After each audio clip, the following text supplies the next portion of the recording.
It was just in my yeah, so the way they like some of yes, I see the trade we get. It's really bad crap, but it is it's like oh it's not so they really got some. Tell you what so you know I will thank you for just yeah, but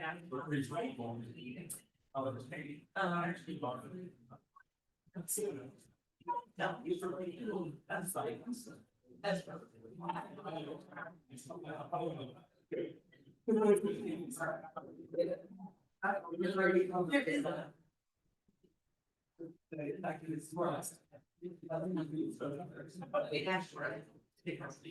but like, here, I'm gonna see guys.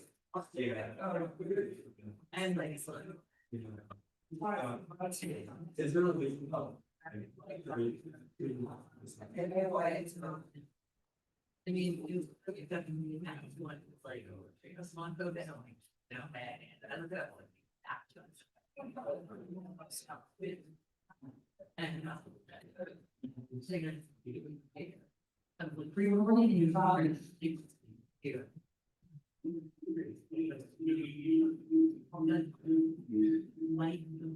You're. Nope.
second.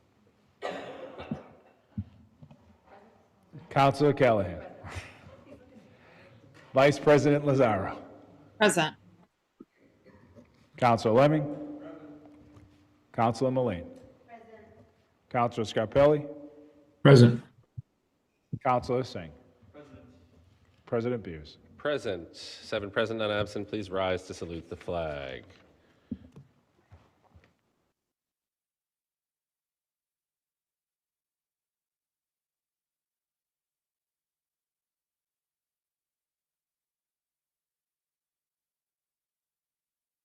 Announcements, accolades, remembrances, reports, and records. 26015, offered by President Bears and Councillor Sang. Condolences to the family of Clarence Ed Lagon. Be it resolved by the Medford City Council that we send our deep and sincere condolences to the family of Clarence E. Ed Lagon Jr. on his passing, especially his wife of over 55 years, Barbara. Ed was a beloved member of our Medford community and a shining light at the West Medford Community Center and NAACP Mystic Valley Branch, among many other organizations. Councillor Singh. Thank you, President Bears. Ed Lagon, or Big Ed, as many people called him, was a pillar in the West Medford community. He was someone who fought steadfastly for equal rights and equal opportunities for all people. And when I've spent a lot of the last week with members of the West Medford community at the NAACP general meeting, regional meeting, as well as at the Martin Luther King Jr. Day event. And in talking to people, I just have the sense, I got this really touching feeling of gratitude from folks and all these stories and anecdotes that I heard that, stories that I didn't even know about from his earlier days in the community before I even got involved. And it's something that's truly meaningful and touching. When I was talking to school committee member Olapade about Ed, he wanted me to mention that Ed was a mentor to him for as long as he could remember since moving to Medford, that he served in all things with integrity, steadiness, and a deep commitment to the people around him. I think we all cherish the memories and the life of Ed. We all owe a debt of gratitude for his life rooted in service, family, community, and commitment to greater causes than himself. And I'll ask for a moment of silence after we vote on the resolution. Thank you, Councillor Sang. Yeah, and I share in sadness at Ed's passing. He's a fixture in our West Medford community. I think it was lovely that he was able to receive the Drum Major Award posthumously yesterday, that Barbara was there to receive that. And we send our deepest condolences and care and also celebratory spirit at the amazing life of service and community that he led. Any further comments on this paper? Is there anyone either in person or on Zoom who would like to speak to this paper? Seeing none, it's on the motion of Councillor Sang to approve, seconded by Councillor Callahan. Mr. Clerk, please call the roll. Counselor Callahan. Vice President Lazaro. Yes. Counselor Lemming. Counselor Mullane. Counselor Scarpelli. Yes. Counselor Singh. Yes. President Beers. Yes, 7 in the affirmative, none in the negative. The motion passes. Records. The records of the meeting of January 6, 2026 were passed to Councillor Lemming. Councillor Lemming, how did you find those Yes. records? President Bears, can you pause for a moment of silence? Yes. Thank you, Councillor Lazaro. Now that we've had the motion, we will all please rise for a moment of silence.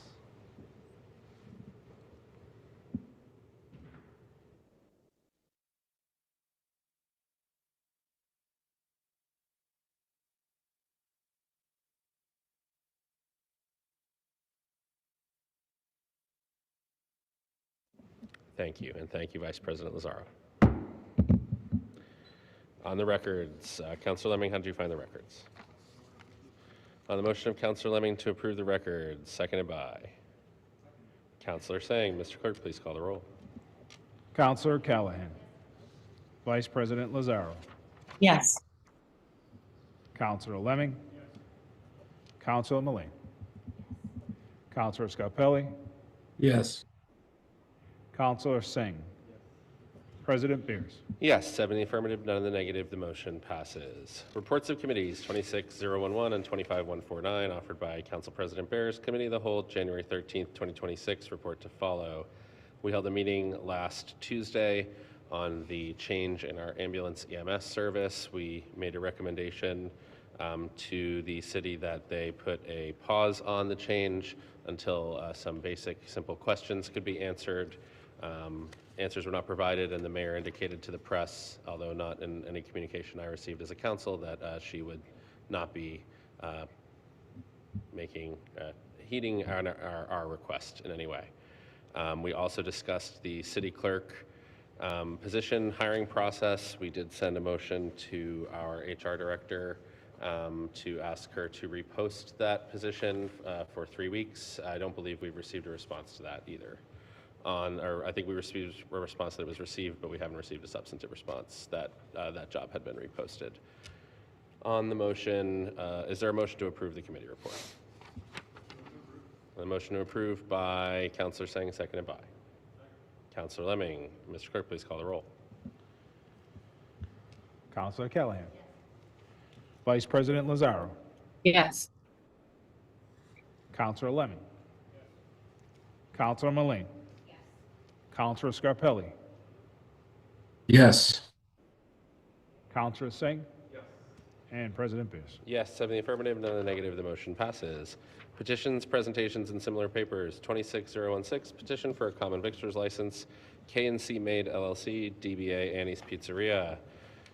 We have a common victuals license to certify that Annie's Pizzeria, 207 Middlesex Ave, is hereby granted a common victuals license in City of Medford at a place only and expires sooner, suspended or revoked the violations of the law, Commonwealth respecting the licensing of common victualers. So that's the draft. We need to take a vote on that after we hear from the presenter. So first, I will recognize Councilor Scarpelli, who's our chair of the subcommittee on licensing, permitting, and signs, and then we will recognize a representative from the company. Councilor Scarpelli. Thank you, President Bears. I see everything in order, so I'd move to the representative at the podium to give us a synopsis. Thank you. Thank you, Councilor Scarpelli. Could you give your name and address for the record, please? Good evening, board members and License Commission. My name is Niles Welch, 136 Prospect Avenue in Revere, Mass. Thanks. We are the City Council. City Council, I apologize. I stand before you today on behalf of K&C Made LLC in support of its application for a Type 2 common victualler license for Annie's Pizzeria, 213 Middlesex Ave in Medford. This application reflects a change in ownership only. My clients purchased the existing business in its entirety. There's no change in use from the prior operation. The footprint, layout, service model remains the same. The only meaningful updates are some enhancements to the menu, which now includes not only a pizza menu, but a dynamic mix of some traditional Mexican-infused dishes as well as we did apply for the hours of operation previously were Monday through Saturday, but we had requested and wished to grant on Sunday as well. So the hours proposed are Sunday through Saturday, 11 a.m. to 11 p.m. The restaurant itself, it's built in a small neighborhood scale establishment with very limited in-restaurant dining. There's just 2 tables that are positioned to the left and the right of the entrance and the service counter. Maximum seating capacity inside would be about 8 patrons. The principal owner, Christian Torres, I believe he's also on the Zoom today in support of the application. The manager on record's name is Kenny Morales, who has all of his food safe certifications to ensure compliance with all food handling and safety requirements. It's also my understanding that all required inspections that were associated with this license have been completed at this time. So for these reasons, we respectfully request the approval of the Type 2 victual license and open it to any questions. Thank you very much for the presentation. Do we have any questions for the applicant? Councilor Scarpelli? Thank you, Mr. President. I see everything is in order. I don't see the hours of operations fall within our guidelines. We don't see any special notice to come forth later in a special meeting or anything. So I move forward with everything for approval, pending any of my colleagues' questions. Are there any questions or comments from members of the council?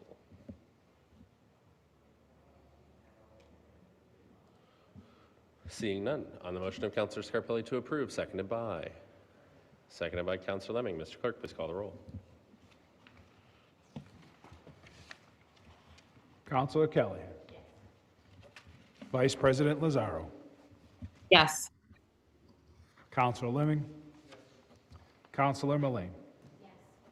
Councilor Scarpelli. Yes. Councilor Singh. President Beers. Yes, 7 in the affirmative, none in the negative. The motion passes.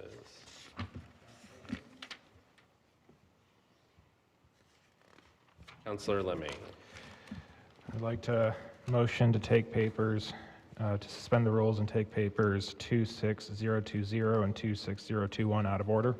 On the motion to take papers 2620 and 2621 out of order by Councilor Lemming, seconded by Councilor Singh. Mr. Clerk, please call the roll. Councilor Callahan. Vice President Lazaro. No. Councilor Lemming. Councilor Mullane. Councilor Scarpelli. Yes. Councilor Singh. President Beers. Yes, 6 in the affirmative, 1 in the negative. The motion passes.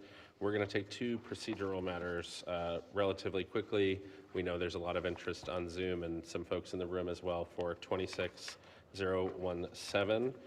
So we're just going to try to get 2 things out of the way before we go into that discussion. We have 26020 litigation settlement De Silva versus City of Medford, request to enter executive session per Mass General Law, Chapter 30A, Section 21A3. So we have here, dear members of the City Council, I respectfully request and recommend your honorable body enter executive session pursuant to General Law, Chapter 30A, Section 21A3, to discuss strategy with respect to litigation concerning the matter of De Silva v. City of Medford. I also recommend that the council's agenda state in the executive session notice that the votes may be taken. Attorney Parada from KP Law will be present to provide the council with guidance on this matter. Thank you for your kind attention to this matter. Sincerely, Brianna Lingo-Kern, Mayor. Is there a motion to enter executive session pursuant to Section 21, Chapter 38, Section 21A3? On the motion of Councilor Singh, seconded by Councilor Callahan. Mr. Clerk, please call the roll. Councilor Callahan. Vice President Lazaro. Yes. Councilor Lemming. Councilor Mullane. Councilor Scarpelli. Yes. Councilor Singh. President Beers. Yes, 7 in the affirmative, none in the negative. The motion passes. We will be in executive session for a short time, and then we will be coming back to discuss the remaining matters on our agenda.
All right, thank you, everyone. We are reconvening here in open session from our executive session. We have paper 26021 submitted by Mayor Brianna Ligo-Kern, Capital Stabilization Fund appropriation request, Roberts Elementary MSBA Accelerated Repair Feasibility Study. Dear President Bears and members of the City Council, I respectfully request and recommend that your honorable body approves the following appropriation from the Capital Stabilization Fund, that the City of Medford, the city hereby appropriates the amount of $300,000 for the purpose of paying feasibility study and schematic design costs related to a potential accelerated repair project involving a potential roof and heat pump conversion replacement project at Roberts Elementary School, including the payment of all costs incidental or related thereto. The project, which proposed repair project, would materially extend the useful life of the school and preserve an asset that is otherwise capable of supporting the required educational program, and for which the city has applied for a grant from the Massachusetts School Building Authority, the MSBA. Said amount to be expended under the direction of the Medford School Committee. To meet this appropriation, the mayor, with the approval of the City Council, is authorized to use funds from the Capital Stabilization Account in said amount. The city acknowledges that the MSBA's grant program is a non-entitlement discretionary program based on need as determined by the MSBA, and if the MSBA's Board of Directors votes to invite the city to collaborate with the MSBA on this proposed repair project, any project cost the city incurs in excess of any grant that may be approved by and received from the MSBA shall be the sole responsibility of the city. The Capital Stabilization Fund currently has a balance of $10,531,346. Thank you for your kind attention to this matter. Respectfully submitted, Brianna Ligo-Kern, Mayor. I did receive communications from the mayor regarding this paper, as well as from our school committee chair, Graham. The MSBA is looking for the city to have started the feasibility study by, I believe, early February in order to maintain our part in the accelerated repair program. I will recognize Vice President Lazaro. Thank you. This seems like a very reasonable thing for us to spend money, especially stabilization funds, since we have quite a significant amount of money available there. My question is around how the MSBA's grant program works, how they determine. I'm sure that the school committee understands this, and they've probably had these conversations. And I can go back and watch the school committee meetings if this has been discussed. But how the MSBA determines, maybe they use this feasibility study to determine which of the programs they want to move forward with. But I think it's interesting that they say it's based on need and based on whether they want to vote to invite the city to collaborate with the MSBA. And if we would do this project if the MSBA did not assist us. I'm curious about that as well. Thank you, Vice President Lazaro. I will note that this is the same language that we used for the Andrews and McGlynn projects and for the Medford High School project. So it's like a standard template language for MSBA. I'm not seeing a representative from the administration here right now, so if we want to table this until we get more answers. Honestly, if I may. Councilor Lazaro. It's fine. It's fine I'm comfortable moving forward. I guess I'm just curious about, it would be nice to have a representative from the mayor's administration when there are papers for us to approve, but it's fine to move forward if this is just the same standard language. I didn't memorize it from the previous two, or the previous projects that we've approved. And if this is just the next step towards doing a project that's necessary, I know that our schools, our buildings, since they were all built at the same time, since improvements were routinely delayed, we're going to see a lot of these going forward. And it seems like, yes, we always have another big project that we have to appropriate a bunch of money to first study if it'll be fixed and then fix it. And it happens really quickly, or it feels like it's quick on our end, though I know the school committee is talking about these on an ongoing basis. It's not in our interest to delay them. So I think it's important that we move forward. I didn't mean to imply that we should delay it. But it is nice to have somebody to just bounce questions off of and get reminders about how this process works as we move forward. But I would be comfortable moving to approve this now. So I motion to approve. Thank you, Vice President Lazaro. And I think, I can't make a motion, but it might be helpful to maybe put forward a B paper for a meeting later in February or in early March on all of the school projects. So we have McGlynn and Andrews currently, they had expended some funds. The Medford High project obviously is the big outstanding question. I know you could talk more about that as a member of our Comprehensive High School Building Committee. And then also, this is the first of three, I believe. Roberts, Brooks, and Missatuck were all invited into this, and I think that's why the language is a little confusing. We are in the accelerated repair in the early stages for all three schools, but I think there's a point after the feasibility study stage, or maybe even during that stage, when the board of the MSBA formally moves the process forward. I was saying this to Jenny the other day. They really are big on flow charts over at the MSBA. There's about 10 steps for every project. So if someone wanted to put forward a B paper that we hold a committee of the whole, invite our representatives from the administration and the Medford Public Schools to talk about all of the really important building projects that are going on in our schools, I think that would be great as well. On the motion of Councilor Sang. Second, I would second that. If Councilor Sang is going to make that motion for the B paper, I would absolutely second it.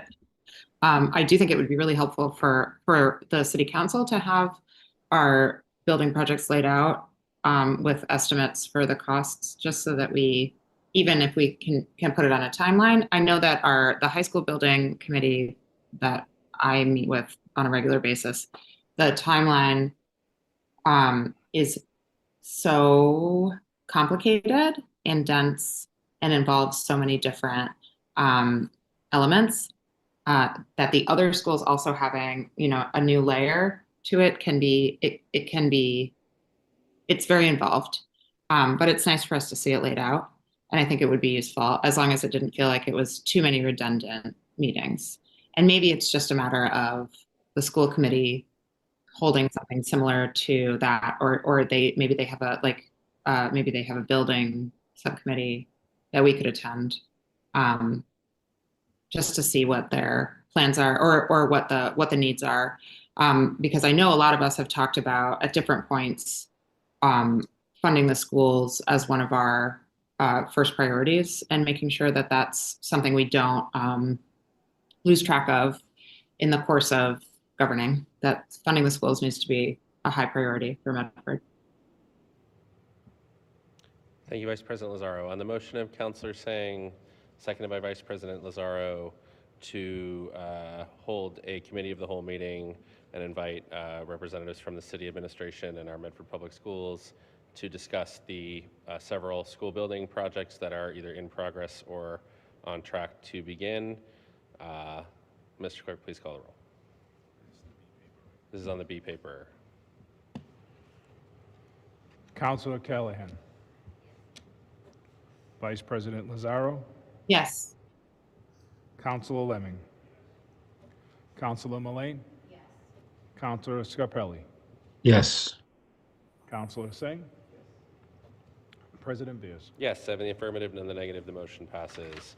On the main paper, Vice President Lazaro's motion to approve, seconded by Councilor Lemming. Mr. Clerk, please call the roll. Councilor Callahan. Vice President Lazaro. Yes. Councilor Lemming. Councilor Mullane. Yes. Councilor Scarpelli. Yes. Councilor Singh. Yes. President Beers. Yes, 7 in the affirmative, none in the negative, the motion passes. Motions, orders, and resolutions. 26017, offered by Councilor Lazaro, Councilor Callahan, and Councilor Sang. Resolution to condemn the killing of Renee Nicole Good by ICE and reaffirm constitutional rights of residents. Whereas on January 7, 2026, Renee Nicole Good was a bystander to an action by Immigrations and Customs Enforcement, ICE, in Minneapolis, tried to leave the scene, and was shot in her car by ICE officer Jonathan Ross. And Whereas Medford residents have observed and recorded ICE operations as they have a right to under the laws of this country, Commonwealth, and city. And whereas it is the duty of Medford local government and law enforcement to protect the safety and well-being of Medford residents. And whereas there is no legal code or precedent known to the Medford City Council that prohibits local law enforcement from intervening against agents, be they local, state, or federal, engaged in unlawful behaviors, especially those which put residents in danger. Now therefore, be it resolved that the Medford City Council condemns the killing of Renee Nicole Good by an Immigrations and Custom Enforcement officer in Minneapolis on January 7th, 2026, and expresses its deep concern over the loss of life and the circumstances surrounding this incident. And be it further resolved that the Medford City Council reaffirms the fundamental rights of residents to peacefully protest and to observe and document law enforcement activity, including the conduct of federal immigration officers, consistent with the Constitution and laws of the United States and Commonwealth of Massachusetts.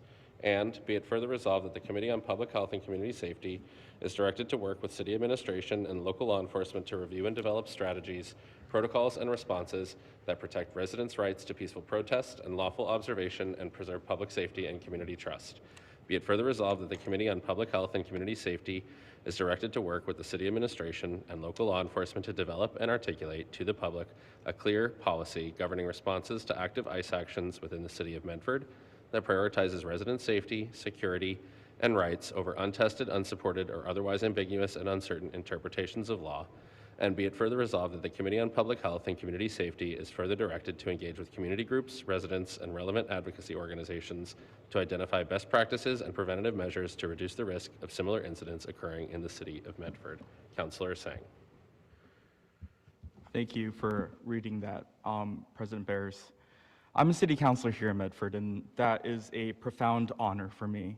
But another profound honor, one that I've carried with me every day of my life, is that, like many of you, like many of the people watching this meeting, I'm the child of immigrants. I've always called Medford home, and what made it home was not just the place on the map, but the people who filled it, the people who call it home, the diversity that we're blessed with. It didn't matter what color someone's skin was when we were putting on the spring show at Spotlight Productions. It didn't matter what color someone's skin was on the basketball court during recess. It didn't matter where someone's parents came from when you walked into their corner shop after school. And that quiet, everyday belonging, that belonging that's lived out in classrooms and playgrounds and sidewalks, is the fabric of America, and it's the fabric of our home. And Medford has been that kind of home for a long time. It's been a place where Irish and Italian families put down roots, where Jewish families built synagogues and small businesses, where Haitian, Brazilian, Latin American, Asian American families have arrived seeking the same things that generations before them sought: safety, dignity, opportunity, and a chance to belong.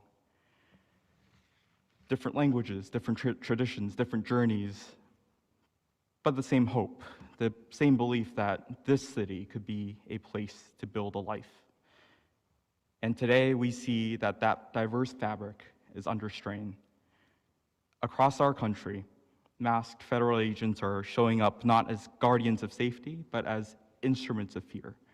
Despite national politicians telling us to ignore the evidence of our eyes and ears, we've all seen the video of Jonathan Ross, an ICE agent, shooting Renee Nicole Good, an innocent bystander, while she was simply trying to leave the scene and get home. We've seen images of ICE agents threatening and beating people who stand in their way, or who they think stand in their way. And this is not something happening somewhere else to someone else.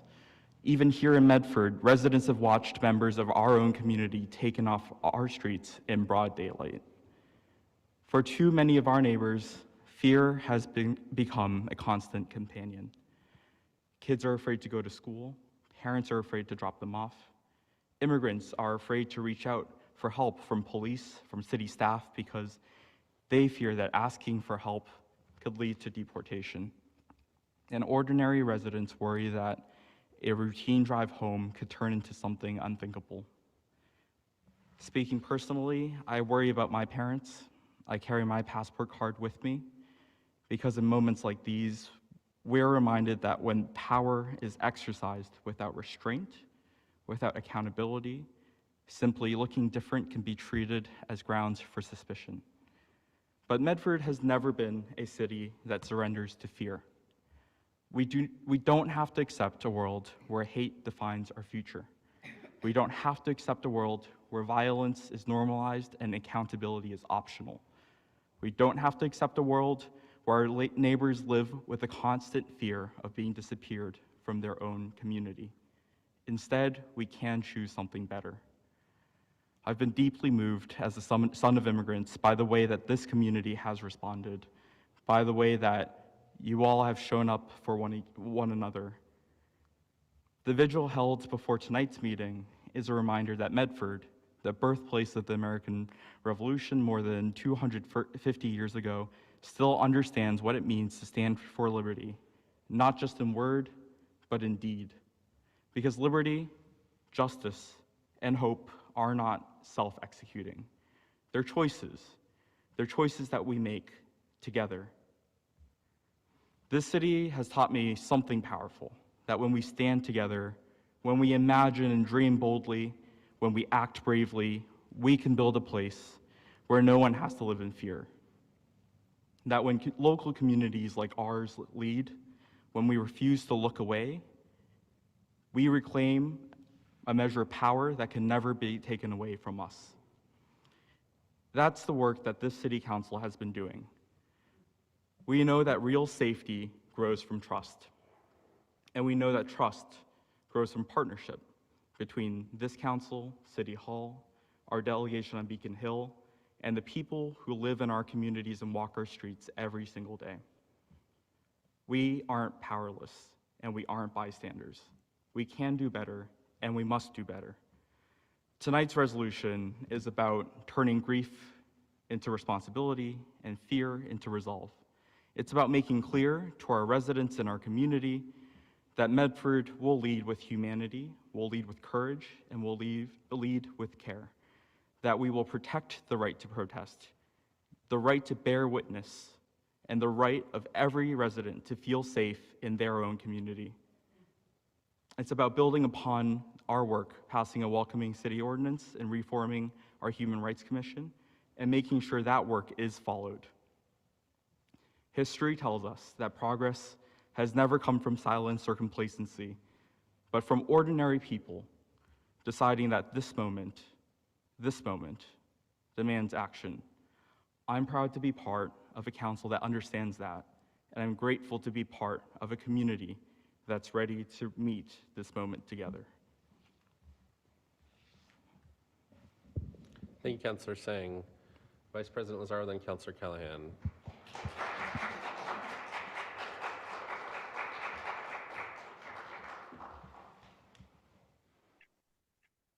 Thank you. Thank you, Councillor Singh. You put that really, really well. I wanted to work on this resolution because it felt important to say something. Many of our residents have witnessed ICE arrests, and one of our residents witnessed an ICE arrest most recently while walking outside with his very young toddler in a stroller. It makes me feel very nervous about what it must feel like for people who live in Medford to see things that are happening across the country and to reach out to us as their representatives in local government and ask us what we can do to help make sure that they feel safe. And what we can do as their representatives in local government, as the people that they can talk to, that we can then talk to the mayor's administration and other arms of local government. What we can do is we can say, this is what we're able to do for you. This is how we can help you feel like you can be safe in the city. We can activate different levers of local government. There are things that are happening in Medford under the radar, and that's not what we can do. What we can do as your representative in your government is we can say, to the mayor's administration, where we're asking for a little bit more. We're asking for a little bit more safety, a little bit more security for the people who live here and work here and visit here. And we can say to the Medford Police Department, can you please help the people who observe ICE arrests to feel a little bit more safe? You're trained in de-escalation. Can you come help de-escalate if something happens? Can you be helpful and make residents feel safe when something terrifying is happening before their eyes? Our job as representatives in Medford is to hear the voices of our residents and to answer their calls. And that's what we did here. That's why we wrote this resolution. I feel like we talk about these things when something horrible happens a lot, and I'm starting to get tired of repeating myself about why it's un-American, why it's against all of our values to have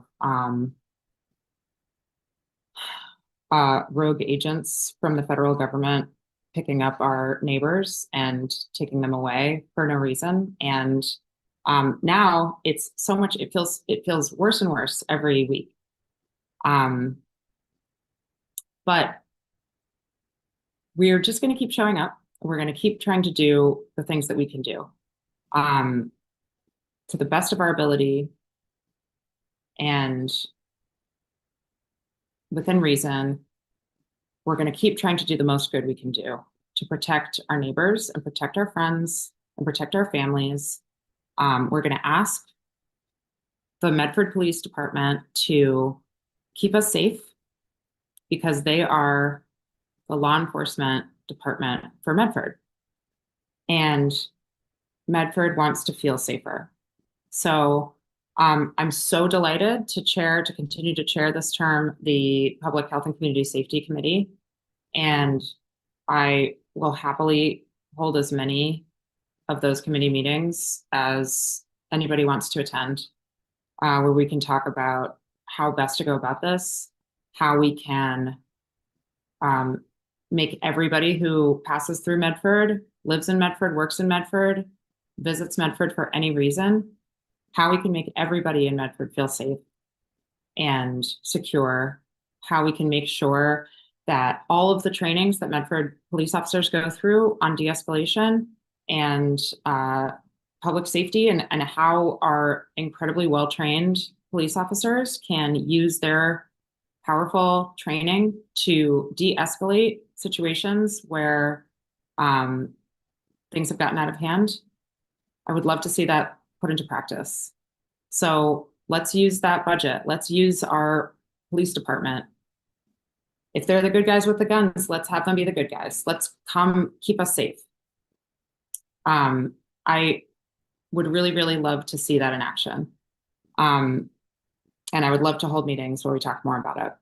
So I appreciate the opportunity to talk about this. I appreciate all the people that reached out and asked us to put this resolution on and who supported it. And I'm happy to continue the conversation anytime. Thank you. Thank you. Councillor Callahan, then Councillor Scarpelli. Thank you. In 2000, 25 years ago, I was living in Los Angeles, and I attended the shadow convention of the DNC, the Democratic National Convention, because I felt that the Democratic Party at that time had moved too far toward corporate interests and away from working people. And while I was there, I also went on a joint bike ride, which, by the way, in this charter of the city of Los Angeles, it is expressly condoned and encouraged for people to go on joint bike rides. During that bicycle ride, we were escorted by the police. We were escorted underneath the 10 freeway. They blocked it off at the front. They shoved us all in at the back, and they arrested everyone that they could. They threw us in jail for 3 days. The women, and only the women, were illegally strip searched twice. They paraded us in front of the general population of men over and over. They refused to give people who needed medicine, like a woman who had epilepsy, they refused to give her her medication. They had put us up against chain link fences, and we were covered in oil from these fences. We were all in our biking gear in the summertime. It was freezing cold inside the jail. They would not allow us to wash.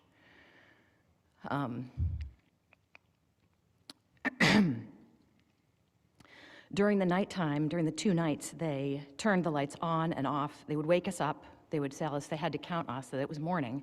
And then they would turn the lights off again and tell us to go back to sleep. When we got up on the 3rd day to go to the court, they put us on buses.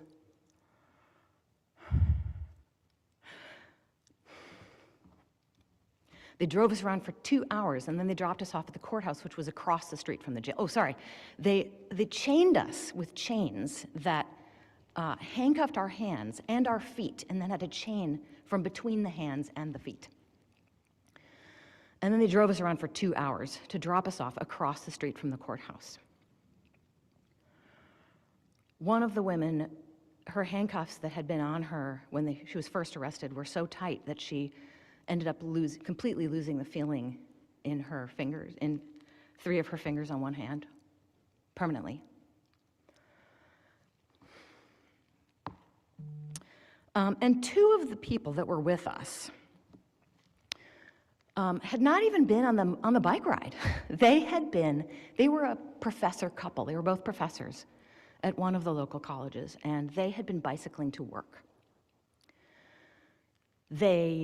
Their experience was, oh gosh, there's a lot of bicyclists on our bike ride today. Isn't that strange? Oh gosh, there are a lot of police on our bike ride today. Isn't that strange? Oh gosh, we're being arrested. And then they were thrown in jail for 3 days.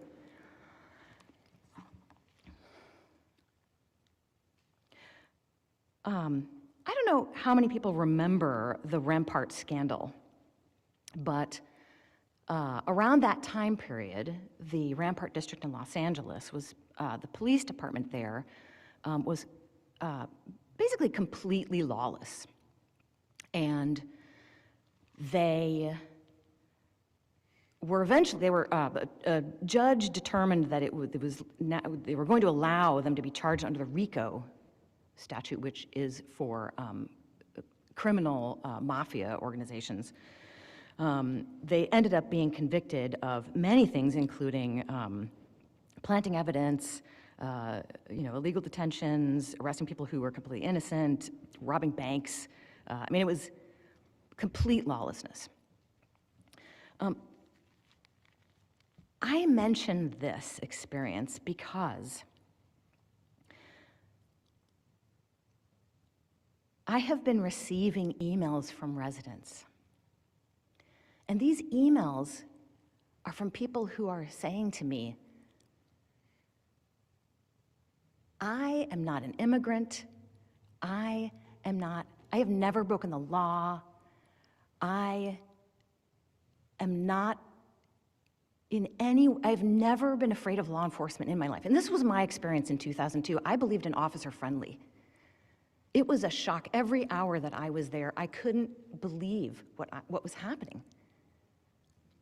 And what I am seeing happen now is people in our city are genuinely afraid that this is going to happen to them, that they might be shot in the face and killed. That what people are seeing is that ICE agents around the country are lawless, and that nothing can prevent them from killing completely innocent people.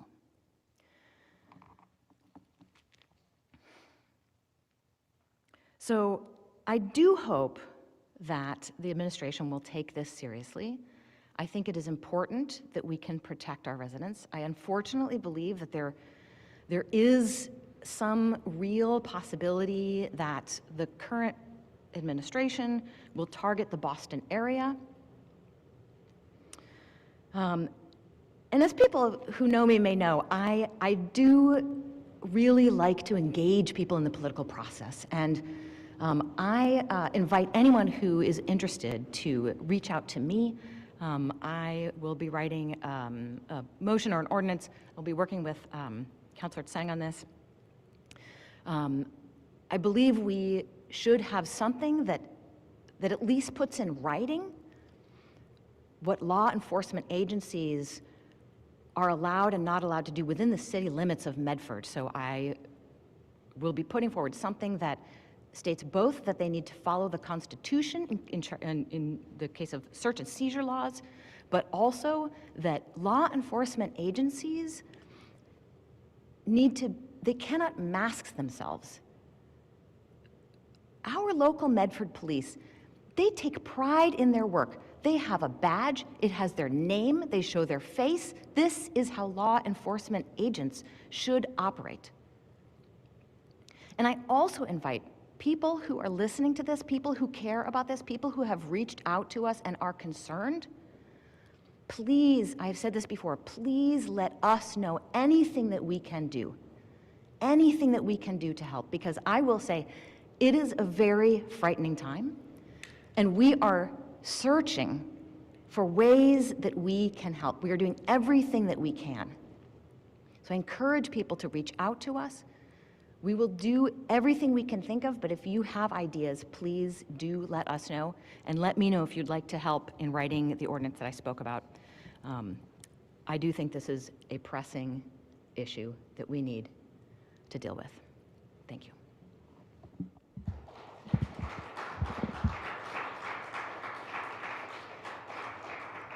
Thank you, Councilor Callahan. I'm going to go to Councilor Scarpelli. Thank you, Council Bears. No, I start with sharing my concerns that doesn't follow. I know people are looking at this and saying, "Oh, is this the other side?" But I think this is something that doesn't have a side. This is a situation that I've been dealing with for many, many years with the kids that I've coached and taught and watched them when they lost their option through DACA and lost that legal right to become citizens. And coming full circle now, I'm dealing with their younger brothers and sisters, and I'm dealing with those individuals that are failing the fair. No different than when I presented how I felt and how the community wanted me to share their input and the importance with the way our Jewish community felt, with how they felt in fear of walking the streets of Medford during some past conflicts we've had in this council and some motions we put forth. But when we look at this situation, this is real. I mean, we could say it's not happening, but unfortunately it is. I'm trying to work with a family right now here in Medford, and you know, their children were supposed to participate in an event that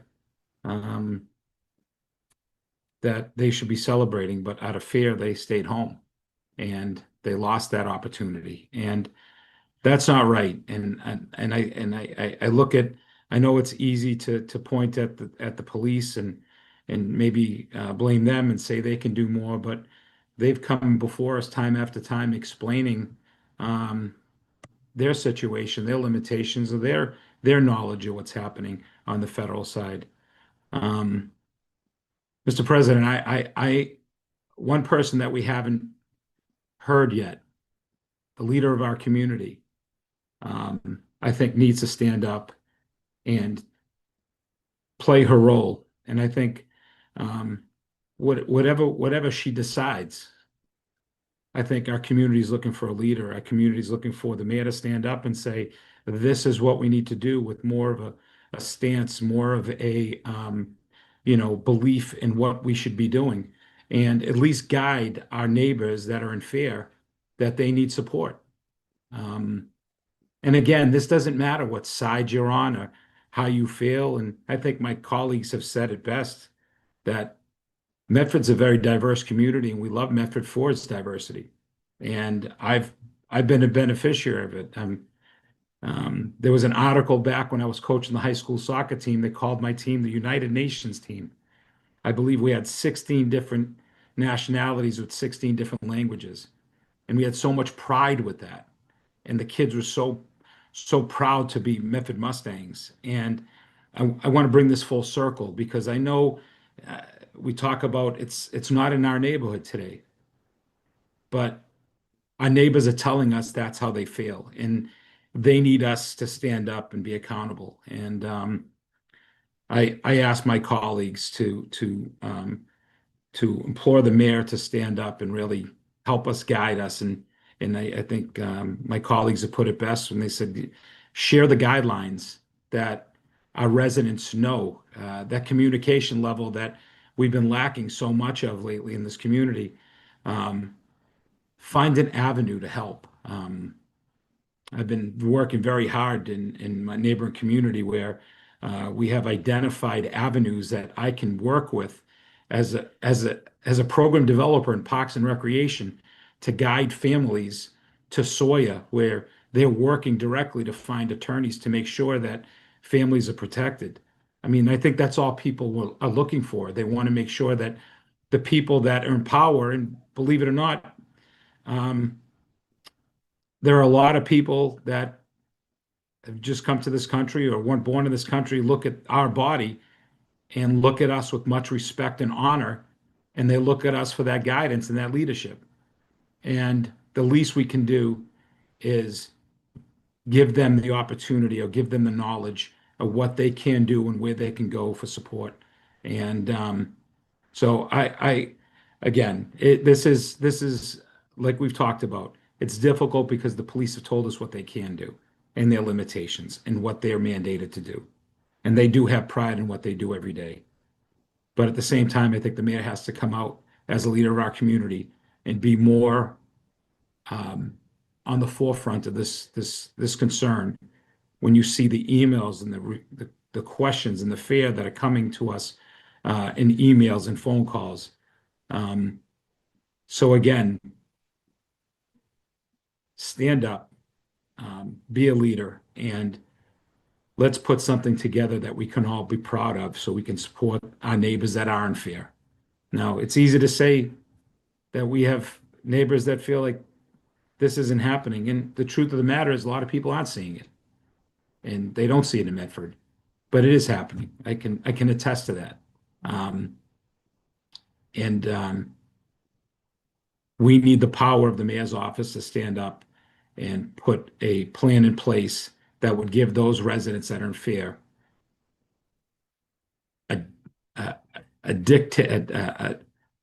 a specific location where they can go for support and know that their leaders are standing with them and they have support. So I can go on and on, Mr. President, but I appreciate the point that we need to really stand up and make sure all of our neighbors feel safe, whether it's issues in the past that we've battled with, across the aisle. But for this situation, I think we all stand together in saying that our neighbors need us to be leaders. So thank you. Thank you, Councilor Scarpelli. Councilor Mullane. Thank you. I wanted to thank my fellow councilors for putting this resolution forward. But most importantly, I wanted to thank the residents of Medford. So many of you have reached out and sent emails wanting to make sure that this was a pressing issue for us, for the administration, for everyone to take notice. And I'm proud to be here with all of you in this and in support of it. Even in the short turnaround time on January 11th, when there was about 100 residents of Medford that very quickly got pulled together to make a statement. I was proud to be there and stand with everyone, and I was so impressed with those of you that put all of this together and to ensure that our voices were starting to be heard.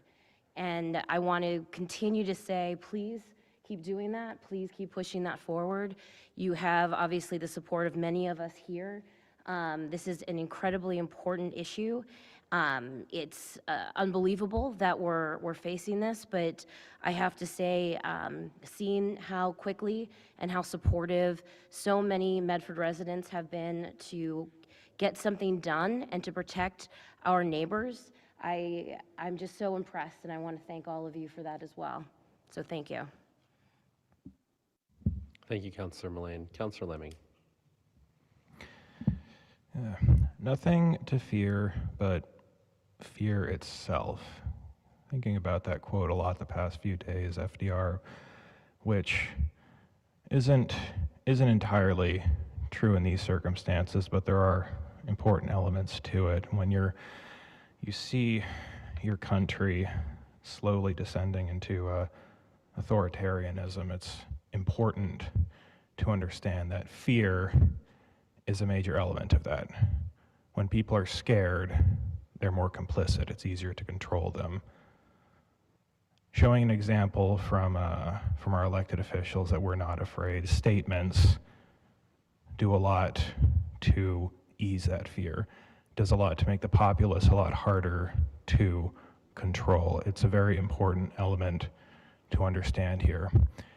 When folks are out front, events like that, vigils like that, help people to be less afraid. So the psychological aspect, everybody needs to remember. If you're afraid, you're losing the battle. So if you see your neighbors are afraid, you need to connect them, network them. The more people you know, the less afraid you're going to be. I was standing outside with the vigil in the cold with everybody else as I saw people freezing their fingers off as they listened to their neighbors talk about what's happening, as they listened to folks say what needed to be said. But I also knew a lot of people outside. You know, the people that come to City Hall, the people that come to these vigils, often they already know each other. Often they're already networked with each other. Often we know about the loose hotlines. We know where to go, who to connect with. If somebody is, if one of our friends gets abducted. The reason that they're going after non-citizens, the reason they're going after immigrants is because those are the people who are most vulnerable. Those are the folks who are most susceptible to fear. Those are the folks who try to lay low, keep their heads down, are afraid of being detained and deported. And just as important as it is to connect with each other, it's important to try to connect with them, to try to find the folks you may know, even if not very well, and see if they're aware of the resources available to them, if they're aware of lawyers, if they're aware of hotlines, if they're aware of alerts about where ICE is going to be, and connect them with folks in the community who know about these resources, who know about these opportunities. So yes, it is important for the city to act. We have done a lot of the legislative actions that we can, and it is important for elected officials, leaders in the community to step up. It's also important to make sure that folks who are the most vulnerable are connected, and that often requires breaking out of our own circles, talking to people who we're not used to talking to, and making sure that we really have a very widely connected community. That's what I wanted to say tonight, and I look forward to hearing other folks talk as well. So thank you very much for coming out here.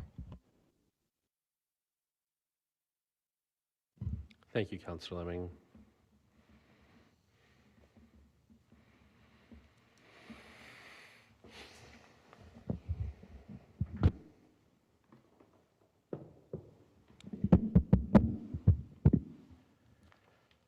think we are in an incredibly dangerous time. And as everyone here has said tonight, I mean, I think you hear the unity that it's not about sides, it's not about who supports what party or who supports what person. It's about right, and it's about right and wrong. And it's about what leadership looks like. And I think we need to ask ourselves, what does leadership look like in this moment? What do leaders look like in this moment? And it's not about individual leaders or someone's going to come down from upon high and save us, whether that's a mayor or a governor or a congressman or a senator. I think we see in Minneapolis and in Medford that it's about what each of us looks inside to find, the leadership within us.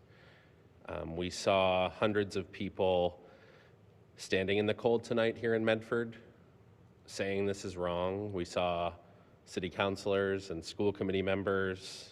We saw poet laureates, and then we saw just regular people, kids, parents, grandparents, moms, dads, sisters, brothers,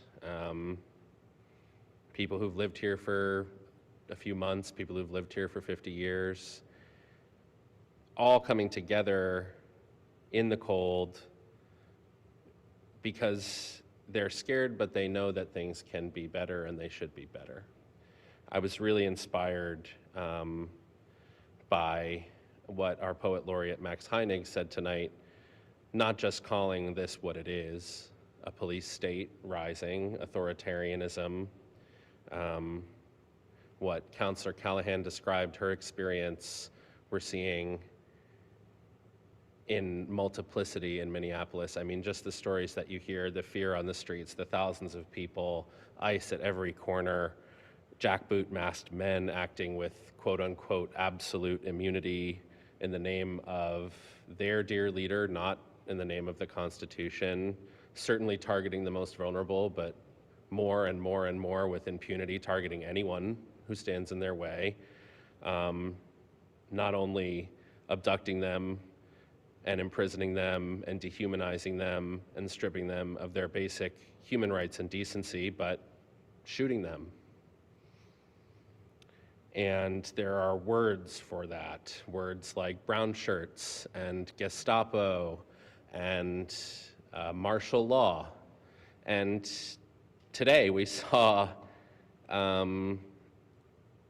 that the elected leaders in Minneapolis and in Minnesota are being investigated and subpoenas are being pulled upon them and they're being prosecuted. And that's because at this point, whether it's ICE or the prosecutors who are left in the Justice Department, because all the ones who knew this was illegal have resigned, don't care about the law.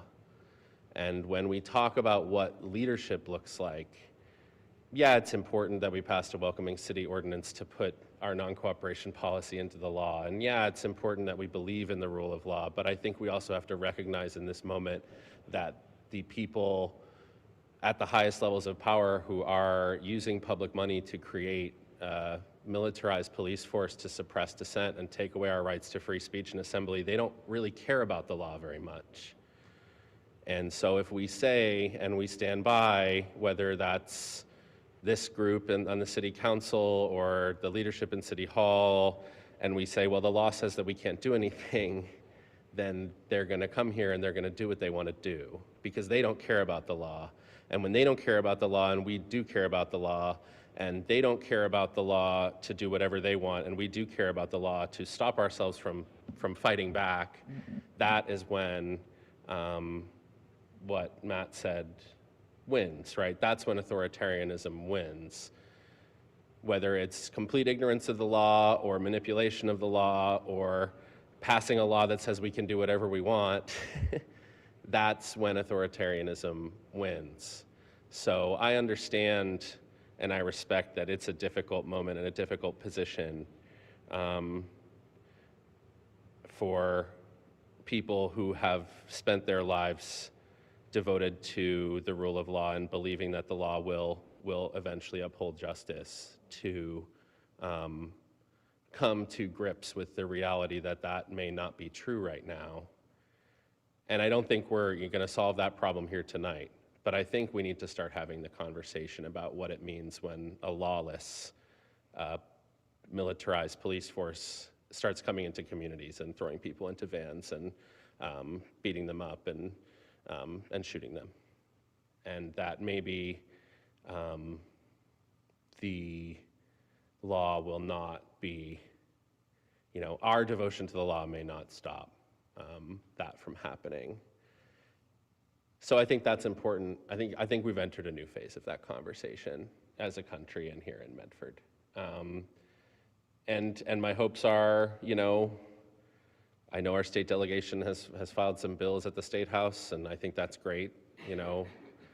How long will it take to pass them? And I know that our, the mayors in the region, including our mayor and Mayor Wu, are talking about what does a response look like, and I think that's an important conversation, and I'm glad it's happening. But I think the other thing is what Councilor Scarpelli and Councilor Sang were talking about, which is just what does leadership look like in this moment? When do we just decide that it's enough and we're going to say no, and that good people with good hearts, which I think are the vast majority of people in this city, the vast majority of people who work for this city, the vast majority of people in our police department, that when they see something that's wrong, they're just going to say, we're not going to let that happen. And more and more and more, I fear that is where we are headed. And we're seeing it in Minneapolis, and we're seeing it here too, more and more. So that's, I think, the new phase of this conversation that this resolution starts to have, which is, yes, what can we do within the bounds of the law and work our hardest to make sure that the law holds, but also what do we do when the law doesn't hold? And the city can only do so much, and I think Minneapolis has shown this with incredible courage. Just regular people coming together in mutual aid, in non-cooperation, in nonviolence. Something I read the other day was, when they first sent the few thousand people here, it was really easy for them to abduct people, but now we know how they do it, and we made it a lot harder for them to do it. They can't do it as fast. And that's just regular people. That's the leaders within each and every one of us standing up and saying that we're not going to let this happen. And so, yes, we need to have this conversation about how can the city do more, but we also need to start having the conversations with our friends and our families and our neighbors, conversations that I know are happening here in Medford about what we're going to do when the law doesn't hold, when the state or the city can't protect us, and when we know that what someone with some ICE label on their shirt says is legal just isn't legal and absolutely isn't right. So that's what I am hoping. I so deeply hope that these things do not come here to this place that we love, but we can't act like that isn't going to happen, because I think that's what everyone in Minneapolis said, and that's what everyone in Los Angeles said, and Chicago, and Washington, and New York, and Boston last spring. We were one of the first. They started it here. We were an experiment, and they've been tweaking and turning and iterating and figuring out just how awful they can be. And now we see it's come to fruition. And we just can't, one of the biggest and most dangerous things is the idea that it can't happen here. And we know that's not true. So I'm very thankful to my colleagues for putting this forward, for the people who have been coming out in force to stand up for what's right. And I'm going to just read it from our poet laureate earlier tonight. Renee Good was our neighbor. Let our presence here tonight be a statement of peace, of resolve, of human dignity, and of neighborly love be the bravery you want to see and that we need so clearly. Thank you.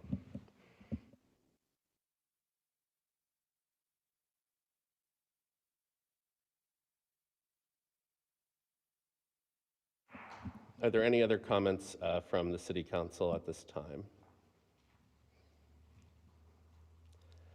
Seeing none, we can open this up to public participation. I know there were a number of people who wanted to speak on this matter, either in person or on Zoom. I also have 2 items that I will read at the end of the public participation. But if you'd like to speak on this resolution, you can make a line at the podium, or you can raise your hand on Zoom.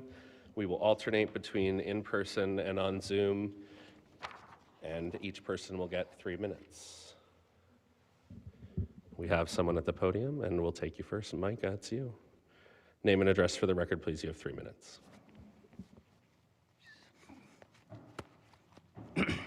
Micah Shalom Cusselman, 499 Main Street. 130 years ago, when unaccountable, often masked paramilitary secret policing forces were inflicting pogrom and programs of removal on Jewish communities across Eastern Europe, the Bund rallied around a simple cry: Dort wo wir leben, dort ist unser Land. There, where we live, there is our country. Despite tumultuous history and changes in mission, politics, size, everything else, this continued as a through line and became the concept of Deutschheit.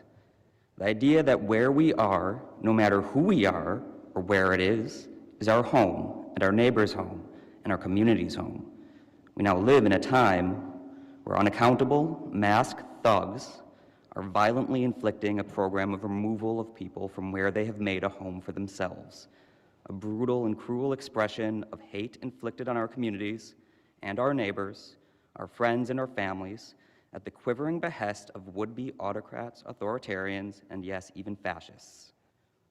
We, each and every single one of us, have a duty to fight this craven and heinous violation with every single tool at our disposal.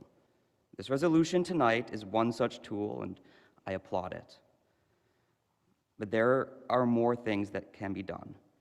And here are some ways in which we can all practice Deutschheit at different levels of here-ness. The city can pass ordinances that may be challengeable, but in the meantime are going forward, if they survive challenge, lean towards resident safety and security first and facilitate enforcement against federal bad actors like ICE. A general LEO face mask ban and an ordinance restricting ICE to limited specific spaces and or creating ICE-free zones, as suggested recently by Representative Connolly. I also see no reason the city cannot consider other uncertain ordinances, like a presumption of unlawfulness for ICE and arrest activities based on their clearly unconstitutional and illegal pattern of behavior here and across the country that shifts the immediate burden to show lawful compliance to ICE, with further definition of what constitutes an articulable and reasonable fear that the subject is both present without authorization and likely, not at mere risk, to flee if not apprehended immediately, which is the only way ICE can arrest people when they don't have a warrant or orders. It's very limited. At the state, we can push for rapid voting on many of the bills that are sitting idle in our notoriously and completely unnecessarily slow state legislature. We can demand passage of the numerous bills, many of which our very own state representatives sponsored or authored, in whole or in part, that seek to build resilience and resistance to federal overreach and lawlessness.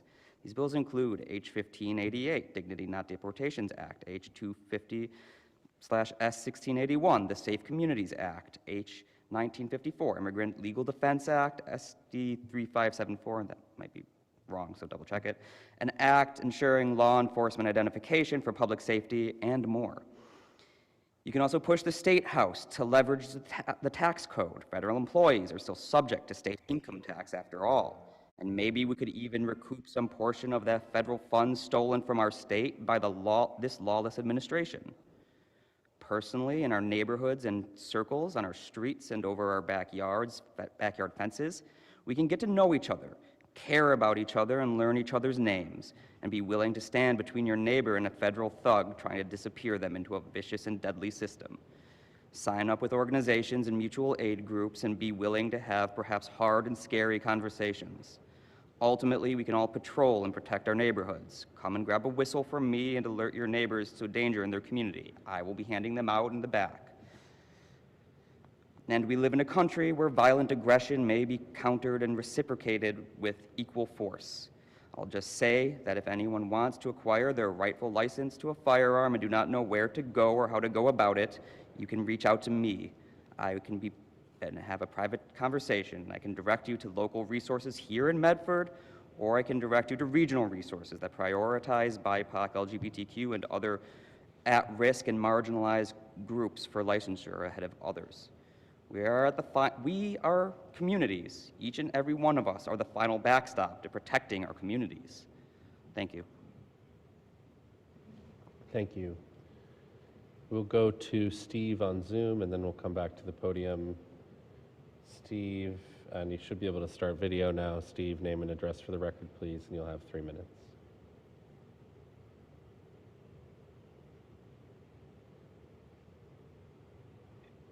My name is Steve Schnapp. I live at 36 Hillside Ave in Medford Square.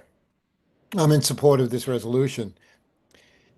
I recently was given a doorknob hanger by someone who works in Somerville with immigrants.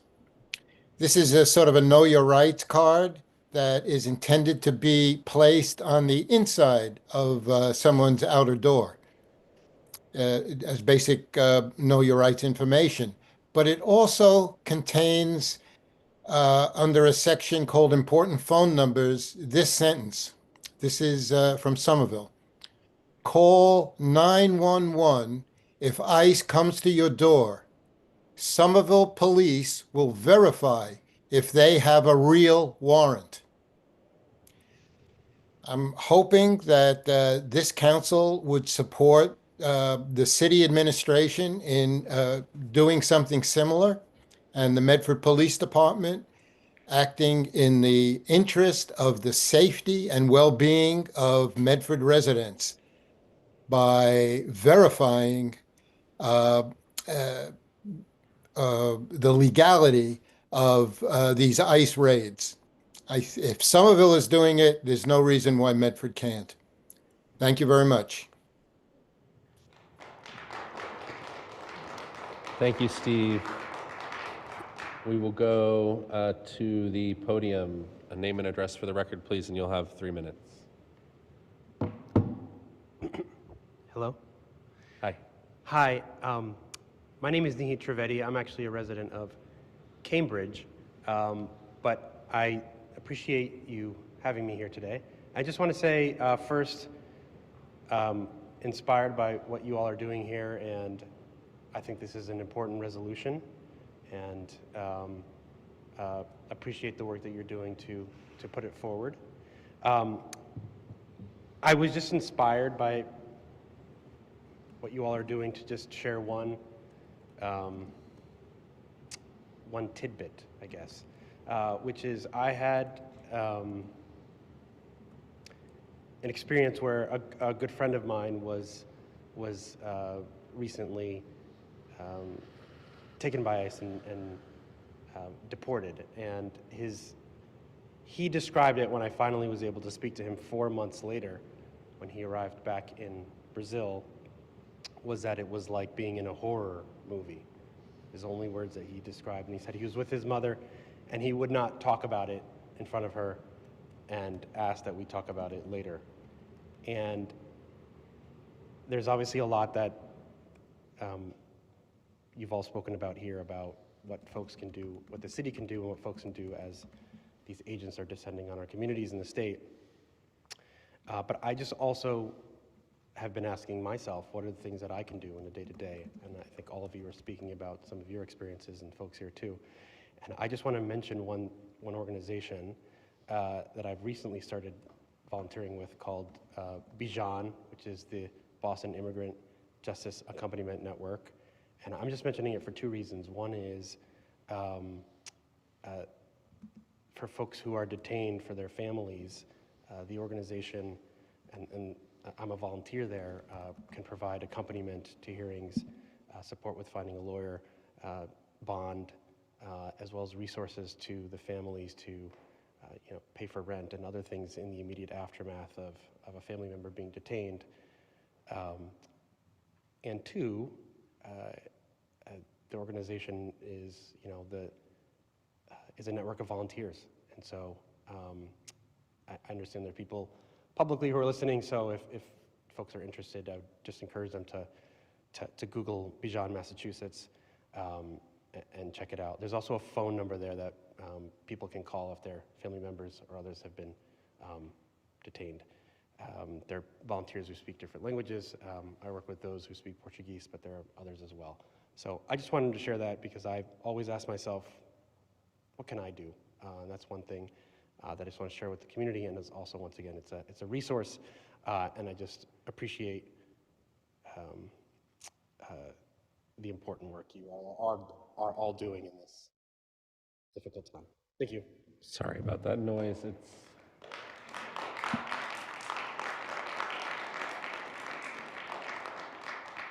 And thank you so much for bringing up Bijan. They're a really, really important organization that I've been lucky to help support myself. So thank you for bringing that up, and I think it's something that folks should focus on. We will go back to Zoom. We have Jason on Zoom. Jason, name and address for the record, please, and you'll have 3 minutes. Thank you. My name is Jason Rabin. I live at 592 Main Street. I appreciate the chance to talk. I want to thank you all for passing this resolution and for all the words you guys spoke today. I really appreciate it. As well as just being a concerned resident and neighbor. I work for a refugee resettlement agency, and I wanted to add to the conversation. The folks that I work with are here on humanitarian immigration statuses. I know we have at least a couple of hundred clients in Medford, and there are many, many more Medford residences who are here under humanitarian protections.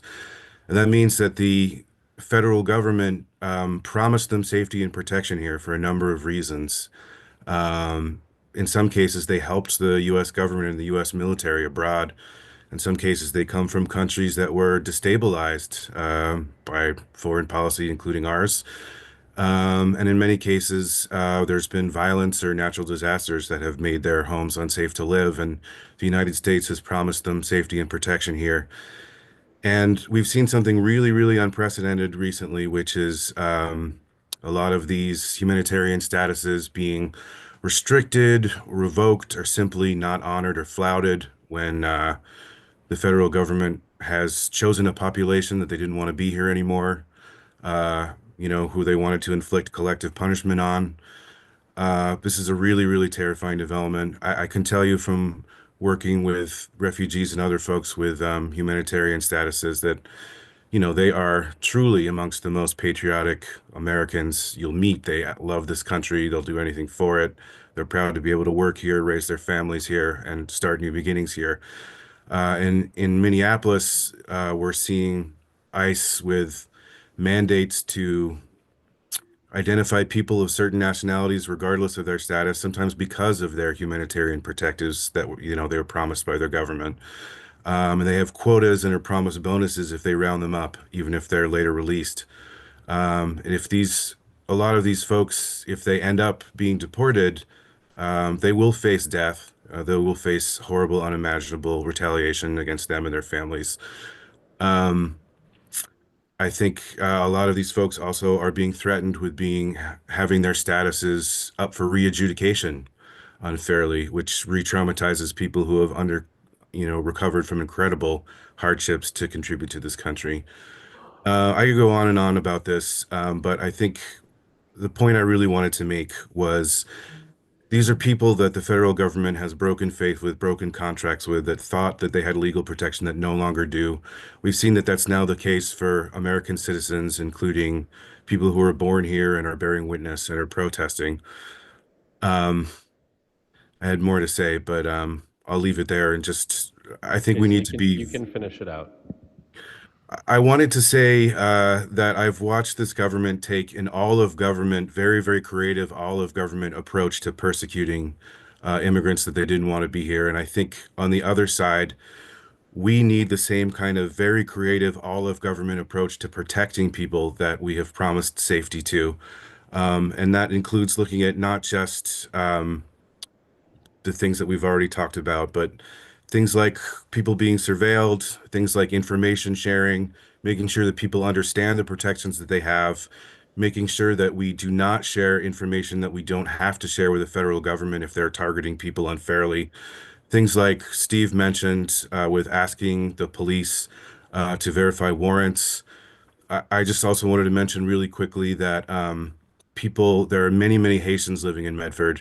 Their temporary protected status is going to be prematurely terminated at the beginning of February if the government does not act to protect them.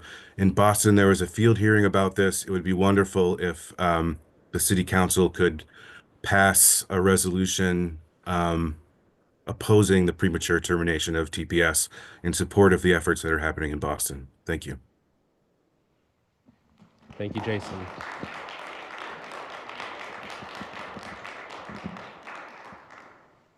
Is there anyone else who would like to speak in person at this time?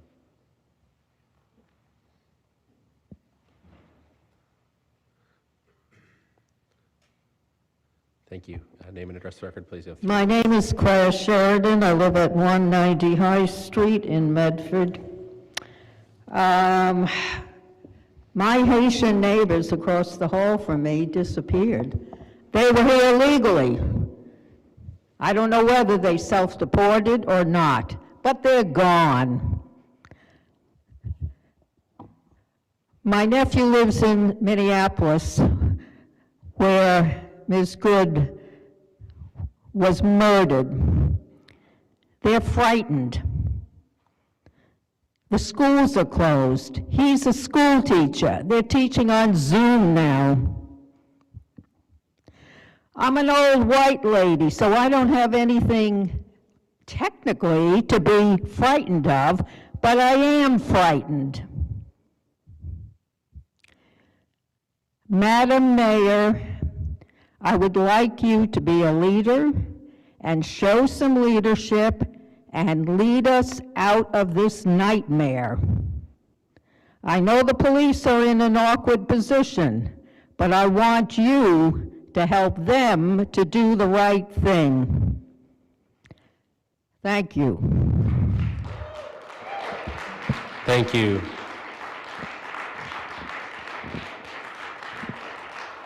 I'm going to go to Zoom. We have Prabitha. Name and address for the record, please, and you'll have 3 minutes.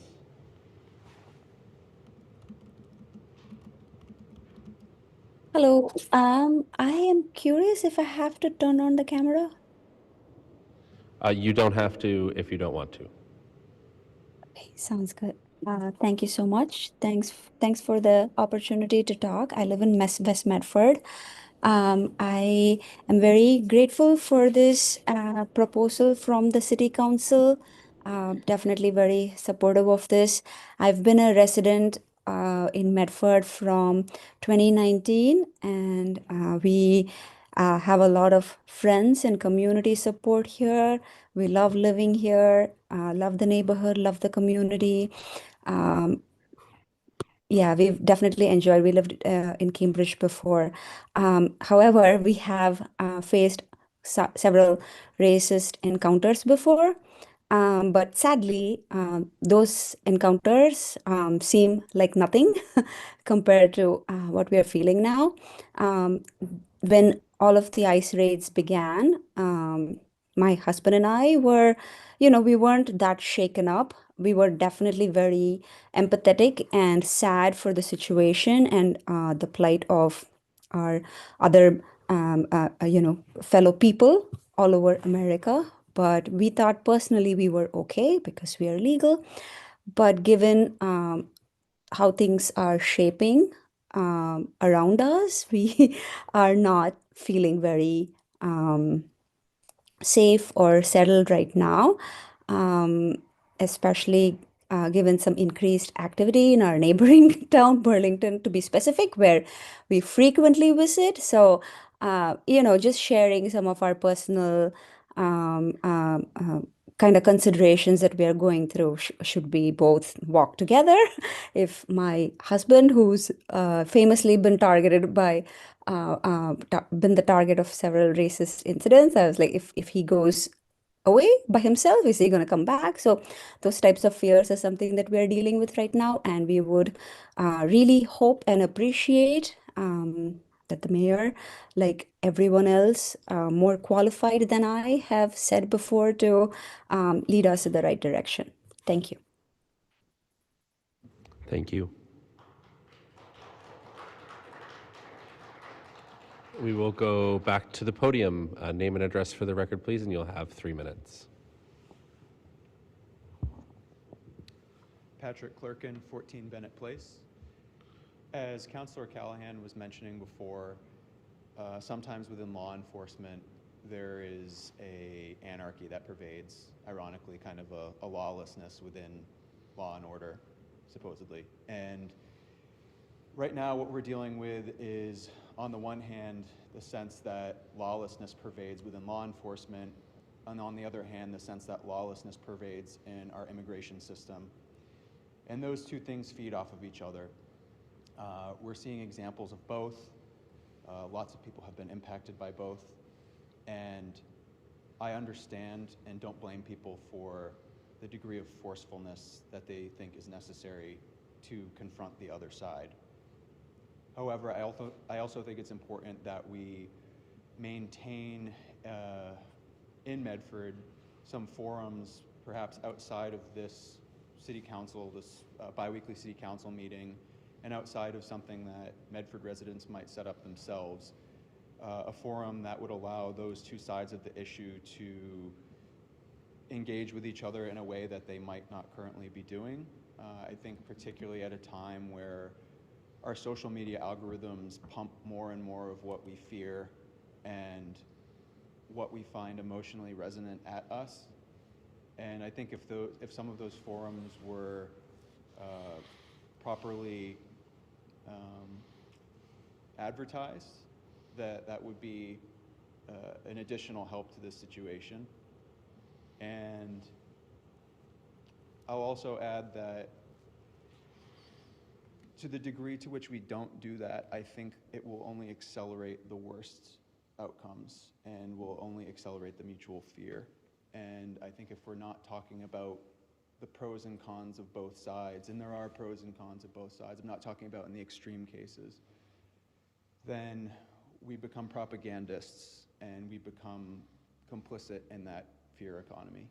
And as Councillor Lemming mentioned before, in reference to fear itself, I want to remind people that even within that administration, of the very man that said that, there was mass deportations of Japanese, or I should say encampments of Japanese. There was the adoption of aspects of dictatorships into our democracy.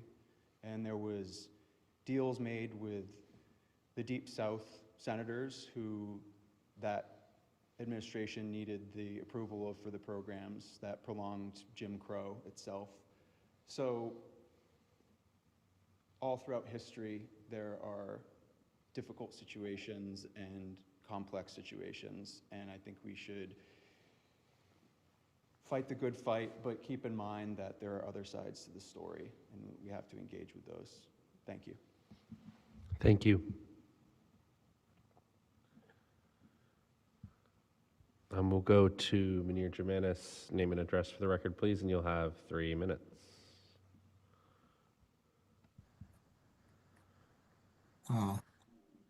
Thank you, Munir Germanis. I live at 3 Summit Road in Medford. I'm here to add my wholehearted support for this resolution.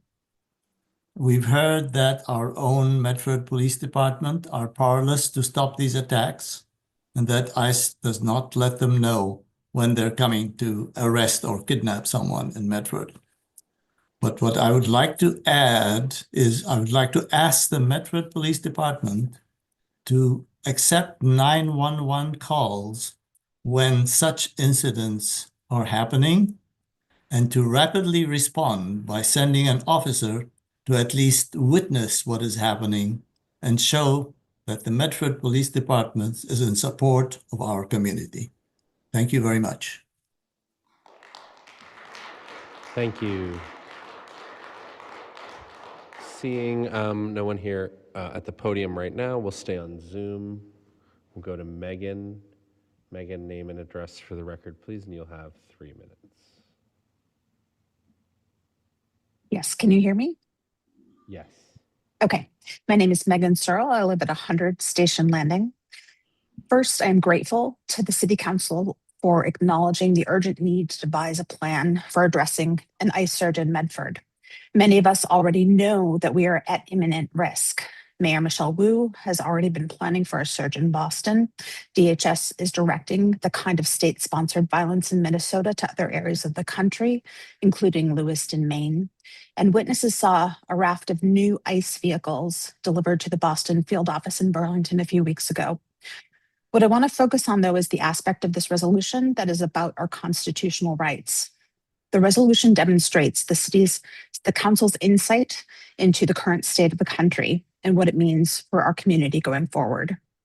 In reaffirming our constitutional rights to protest peacefully and to observe and document the activity of federal agents, it is saying that in no uncertain terms that Medford residents have these rights. This might not feel critical now, just as we were protesting peacefully in front of City Hall earlier, and just recently, Medford residents were called to verify ICE activity, freely observing and documenting agents as they carried out their work. So why do we need this part of the resolution? We need it because we are now living under competitive authoritarianism, where there is a facade of democracy, but underneath, democratic institutions are collapsing. And we are moving at breakneck speed toward authoritarian consolidation, a process that would solidify the permanent power of the Trump administration, turning us into an autocracy or dictatorship. We would join the ranks of Russia, China, North Korea, and Saudi Arabia. The best case scenario would be that we might be more like Hungary. So what is life like in Hungary? The government's message is everywhere. It spends billions on propaganda instead of schools and hospitals. The Justice Department can investigate anyone who says the wrong thing. Women are pressured to stay home and raise large families, and there is no same-sex marriage, and I could go on. If what I'm describing feels like an unlikely possibility, know that experts in authoritarianism say that this is where we are in no uncertain terms. And with regard to believing or not believing that this is the case, well, if you're in the path of a bullet train, it doesn't really matter whether you believe it's true or not. It will run you over either way. Our country has a short window to turn this around, something that experts in authoritarianism call a democratic U-turn.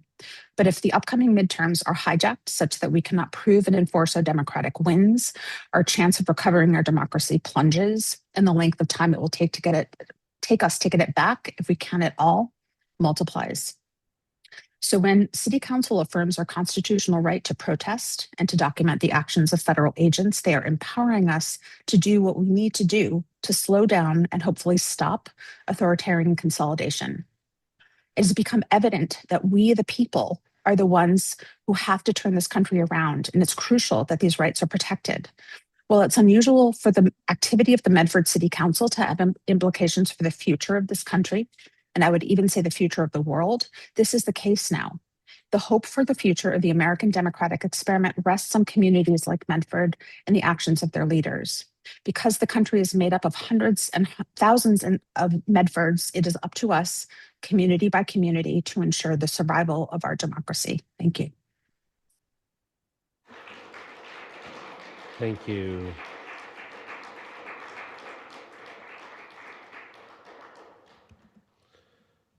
All right. We have someone in person. We will go back to the podium. Name and address for the record, please, and you'll have 3 minutes. My name is Asia Ricarte, and I live in South Medford, 111 Princeton Street.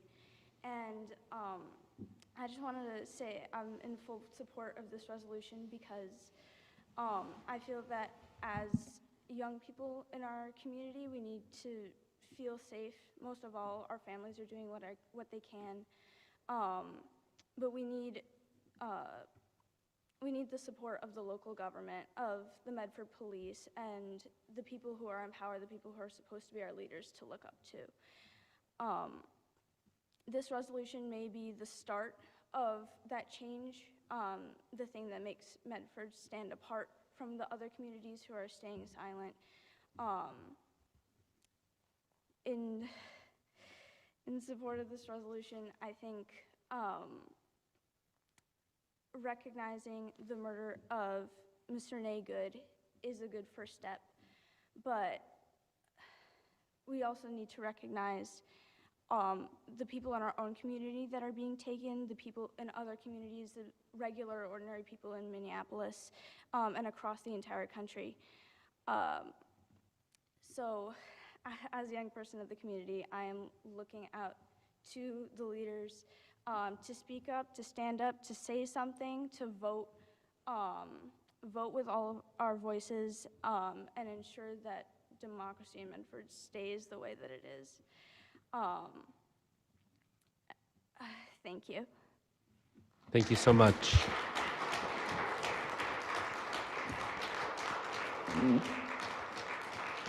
Thank you.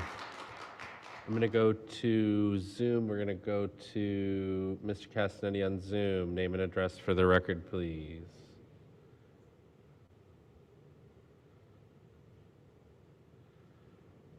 Andy, I've requested to unmute you. Right. Thank you, Mr. Beers, for your attention. Can you put my Zoom on camera? I can ask to start your video, but you have to press the button. There we go. I think we have connected. Thank you, sir. Yes, I agree with you 99% for sure. I also condemn the killing of Ms. Good. It's terrible. Even if it was in self-defense. But in hindsight, if she got out of her truck when the cop ordered her, she'd still be alive today. Very, very sad thing, especially for her 3 kids. Unnecessary death, totally unavoidable. By the way, nobody prayed tonight. I'd like to say my prayer for her 3 kids, her, and her father-in-law, who will probably have 3 children.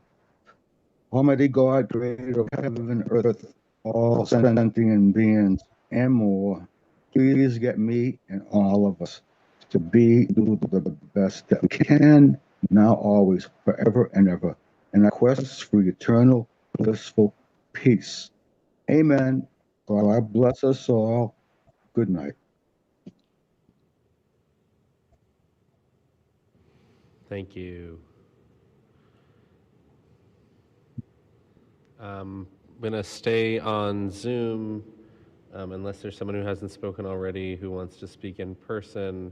We'll go to Ellery Klein. Ellery, name and address for the record, please. You'll have 3 minutes.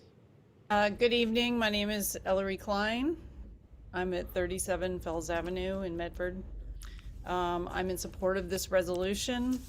And I'd also like to add just, I don't know if anything can be added to address this situation, but you know, the same day that Renee Good was murdered by ICE in Minnesota, they also went to Roosevelt High School in Minnesota and at the dismissal time and ended up either pepper spraying or tear gassing students. It's unconfirmed which. Pepper gunning students, causing mayhem, traumatizing students, with the result that, you know, school has been closed in Minnesota for days following that incident and the murder. So I just want to point out, especially to those out there that are trying to tell us that we're overreacting, that schools in Minnesota, in Minneapolis, were closed last week for days because the administration of the school was worried that the federal government was going to shoot, injure, or abduct their students.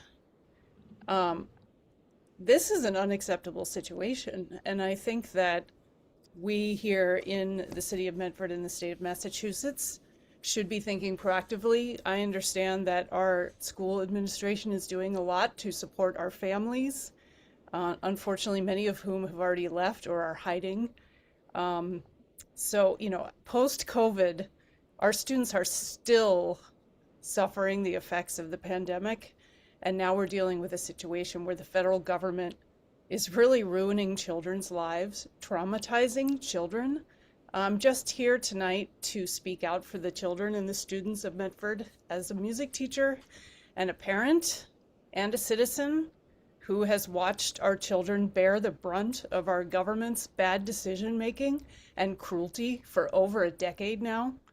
The police maybe do not have the authority to interfere with federal acts, but when these acts are illegal, I think we should make sure that the Medford police are not going to cooperate with ICE. They're not going to do crowd control for ICE.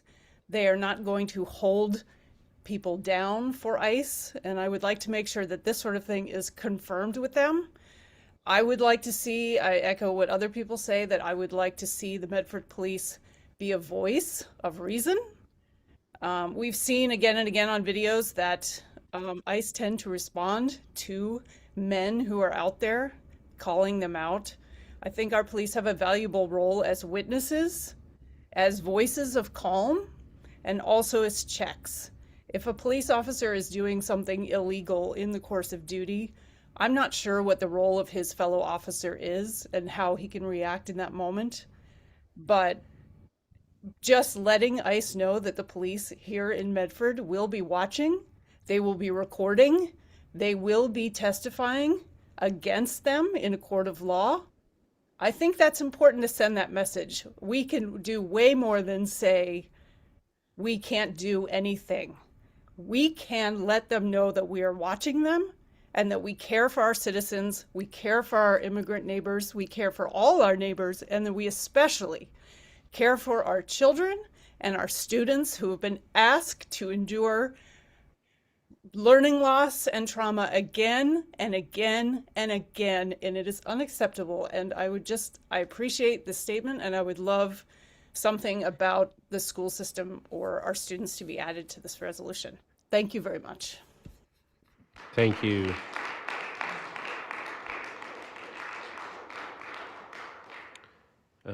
We will stay on Zoom. Simon, I'll unmute you, name and address for the record, please, and you have 3 minutes. Okay, thank you. Simon Alcindor, 44 Tainter Street. I just sort of actually similar to what was just said. I wanted to uplift the work of students at Somerville High School and Cambridge Ridge Latin School who today walked out in support of the general ICE protests. And I particularly wanted to note something that was mentioned. I was just at the rally down here in Boston, that administrators at Cambridge Ridge Latin explicitly tried to intimidate and harass students to not protest, including attempting to threaten students with with punishment if they proceed with their protest, which they of course did. And I would certainly hope to see in the near future something to prevent such a situation from happening at Medford Public Schools, whether it is through the most likely in collaboration with the school committee. And I think generally, like making sure that we are protecting people when they are protesting or they are monitoring ICE agents is highly important when we are talking about the subject, and I hope that is it incorporated at least into future actions of the council. Thank you. Thank you, Simon.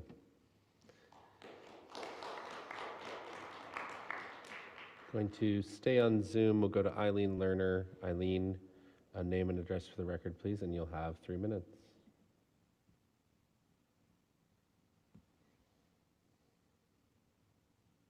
My name is Eileen Lerner, and I live at 3920 Mystic Valley Parkway. And I'm strongly in support of this resolution.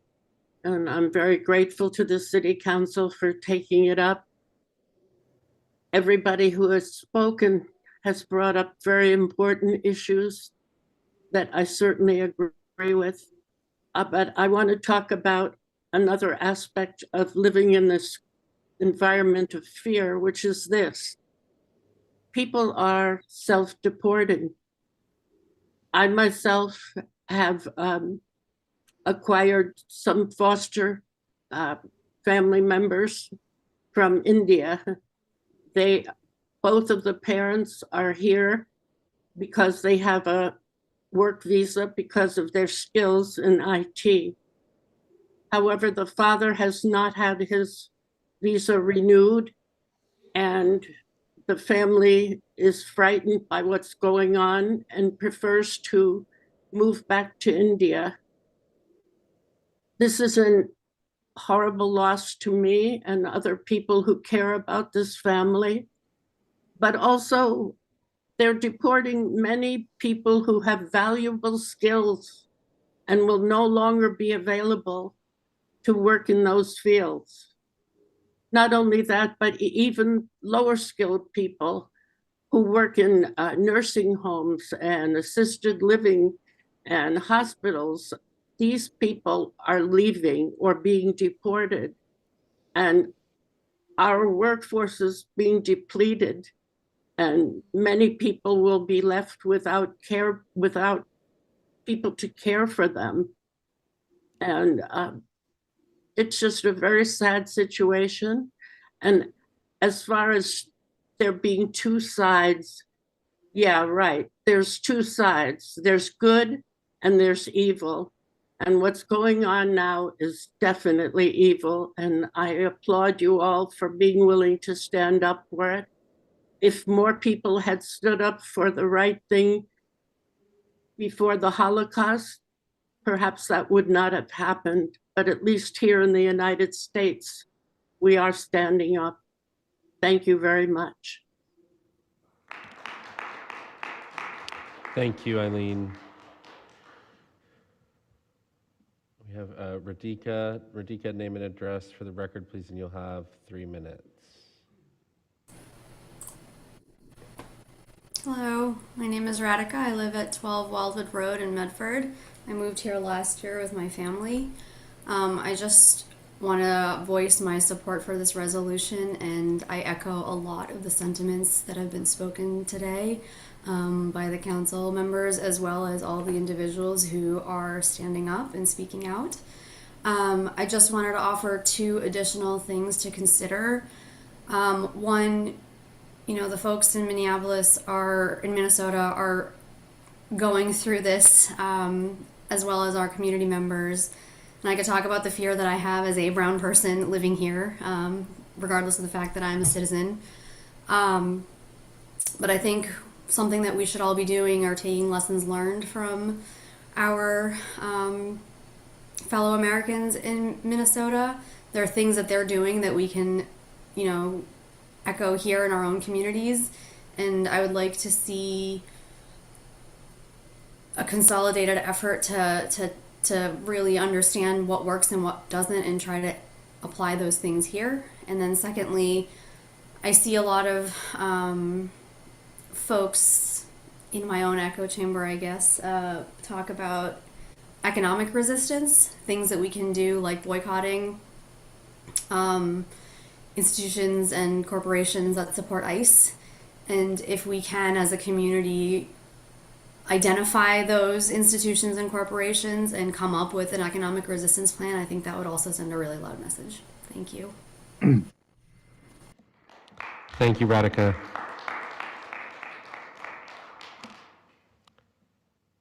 All right, I do have a couple of comments that I want to read. Dear Council President Bears, I regret that I'm unable to attend Tuesday night's City Council meeting either in person or via Zoom. I'm in full support of the resolution before the Council tonight that condemns the murderous actions of ICE agents in Minneapolis and elsewhere. I join the call for our mayor and police chief to be boldly proactive in the face of this lawlessness. We need to be prepared. Proud of our council for speaking up loudly for justice and safety. Ellen Epstein, Grove Street, Medford, Massachusetts. Hello, counselors. Because I'm unable to attend in person tonight, I'd like to submit the following. My name is Mike Denton. I'm a business owner in Medford, and I'm a Medford resident.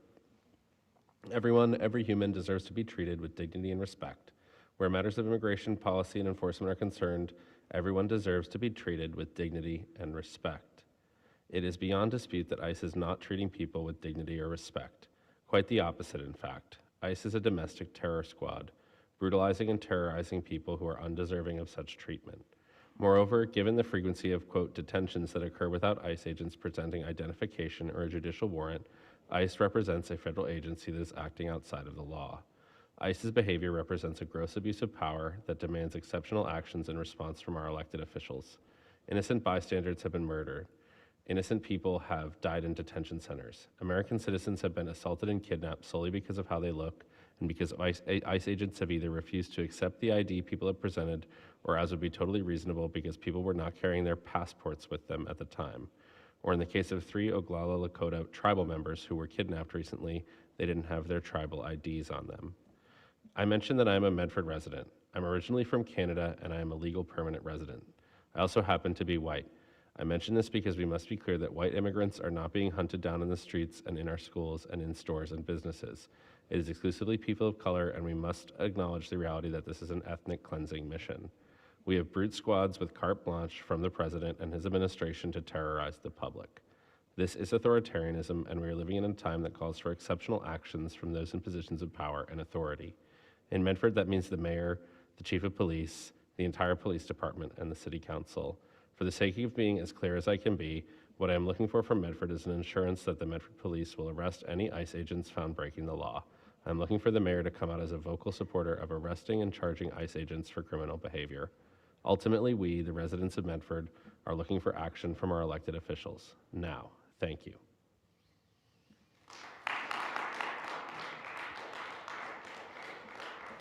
I also have two things I'd like to read from 2 people in Minneapolis, and there are many other stories that I think are more than worth reading. And mind you, some of these are now days or even a week old, and things have gotten worse. From a daycare and early childhood educator in Minneapolis. It's Tuesday, January 13th. I spent the morning rewriting my program's lockdown plans and training staff in our updated protocols. ICE's presence has expanded now to 3,500 officers. We have more ICE officers in the Twin Cities than actual police officers. On my way to work today, I turned on the radio. For a moment, I couldn't tell if the news being broadcast was about Iran or Minneapolis. The line was that, quote, masked officers armed with guns are removing people from the streets. What a strange time this is. My staff have begun driving kids to and from the center when parents don't feel safe leaving their homes. Our local school district has started, quote, patrol parades at pickup and drop-off time to make sure children get home safely. There is no adherence to constitutional rights or local laws by the ICE officers. Peaceful protesters and observers are being beaten and arrested. Yesterday, a few blocks from the shooting, ICE officers ran into the back of a U.S. citizen's car, totaling it, then demanded his paperwork. He was Latino and refused. They bailed quickly after tear gassing his wife, who is also a U.S. citizen. This weekend, they went onto the only Minneapolis reservation, Little Earth, located in South Minneapolis, and arrested Native Americans.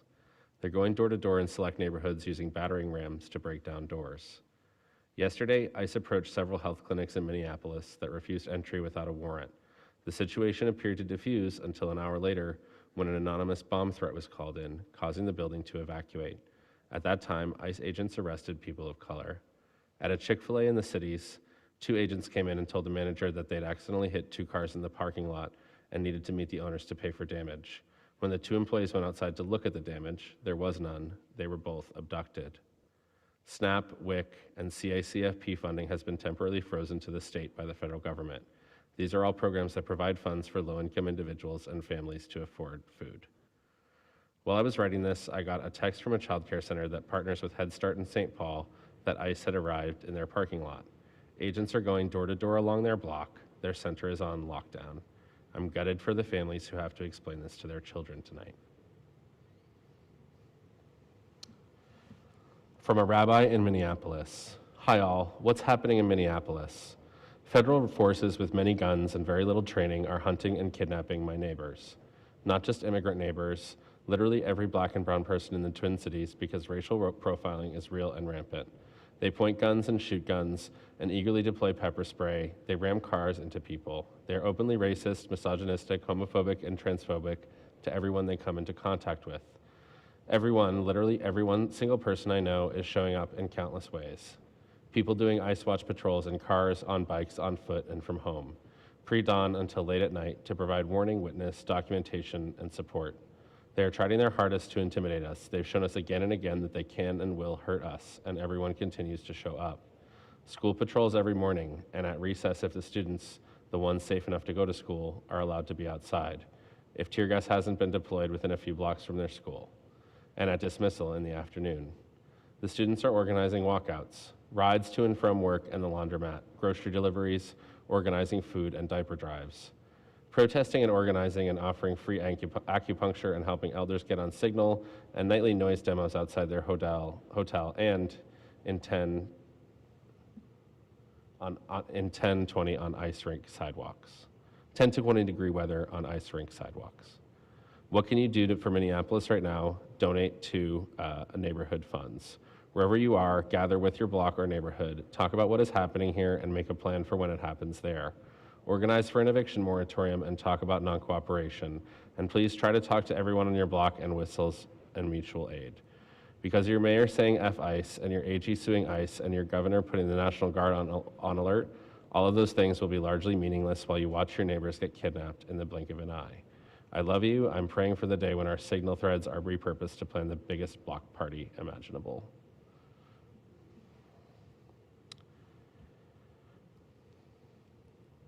All right, thank you for letting me read that. Is there anyone else who hasn't had a chance to speak yet who would like to speak at this time? All right, Claire, we'll come back to you and then we'll go to Micah. If you'd just like to share one more thing. You got to come to the microphone. Sorry, Claire.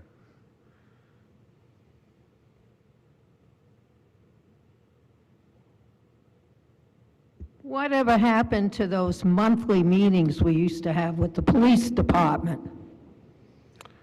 I'm not sure. I don't think they've happened since about 2020. I couldn't hear you. I don't think they've happened in about 5 or 6 years. Yeah, that's what I'm asking. What happened to them? I asked the same question. Micah? Thanks. Micah Kesselman, 499 Main Street. I just really quickly wanted to respond to something that I've heard repeated here multiple times tonight. And I understand there's an instinct to defer to law enforcement and to what our local cops state is the situation legally speaking. But there is no legal precedent that says local cops cannot enforce criminal code against federal agents. If they are breaking the law, they can be arrested. Moreover, it is actually illegal for DHS and any other federal law enforcement agent to knowingly be bystander to a fellow LEO's breach of constitutional rights. That is actually under federal code. That is itself a crime. So there's many reasons that MPD could actually do something with their state-condoned use of force and violence. And the only reason that they're not has nothing to do with law or precedent.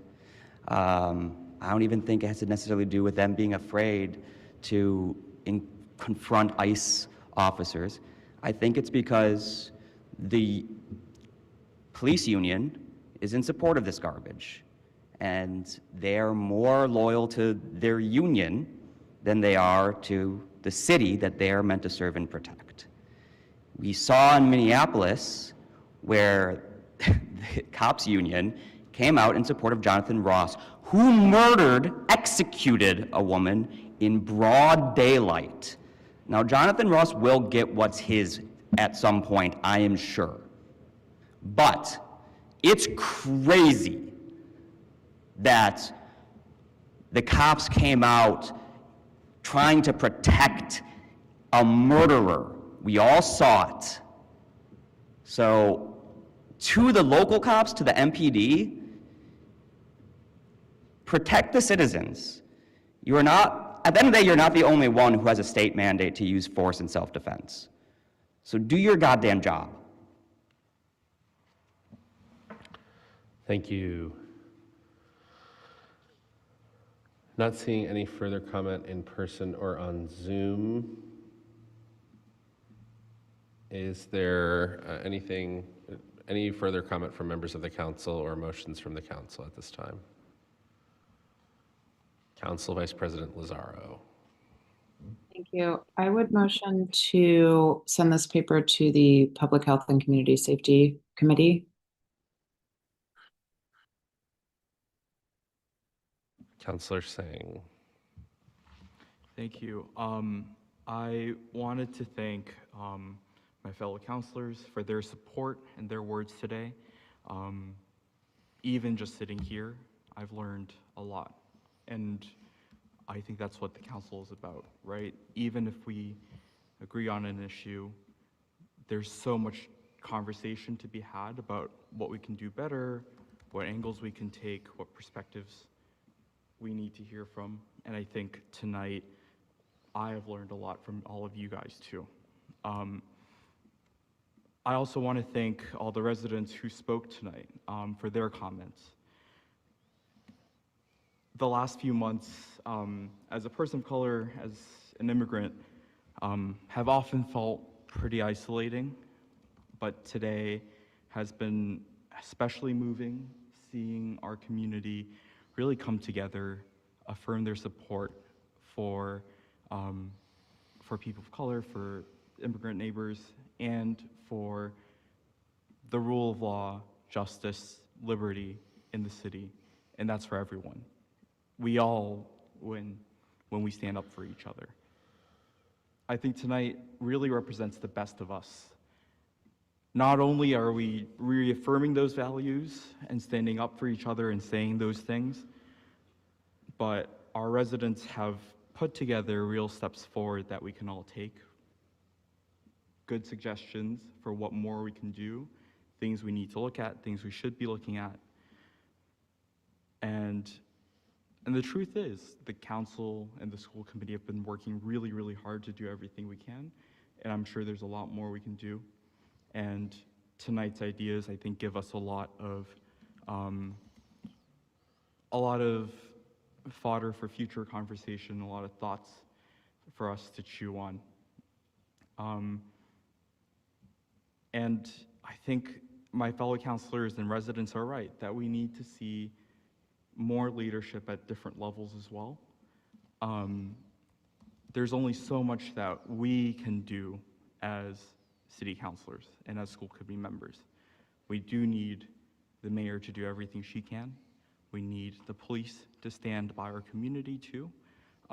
We need to continue those conversations and really push them to answer the questions that residents have raised tonight, and to let residents know what is the most that we can do to protect our neighborhoods.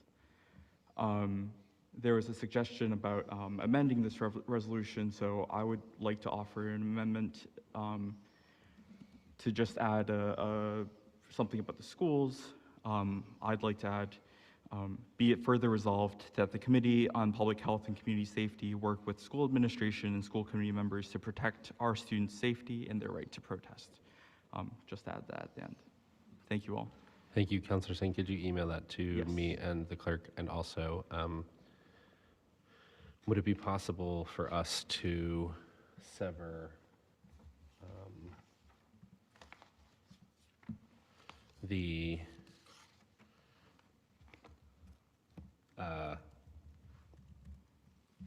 last three clauses plus your amended clause and refer those to committee and just approve the first two clauses? Yes, 100%. Great.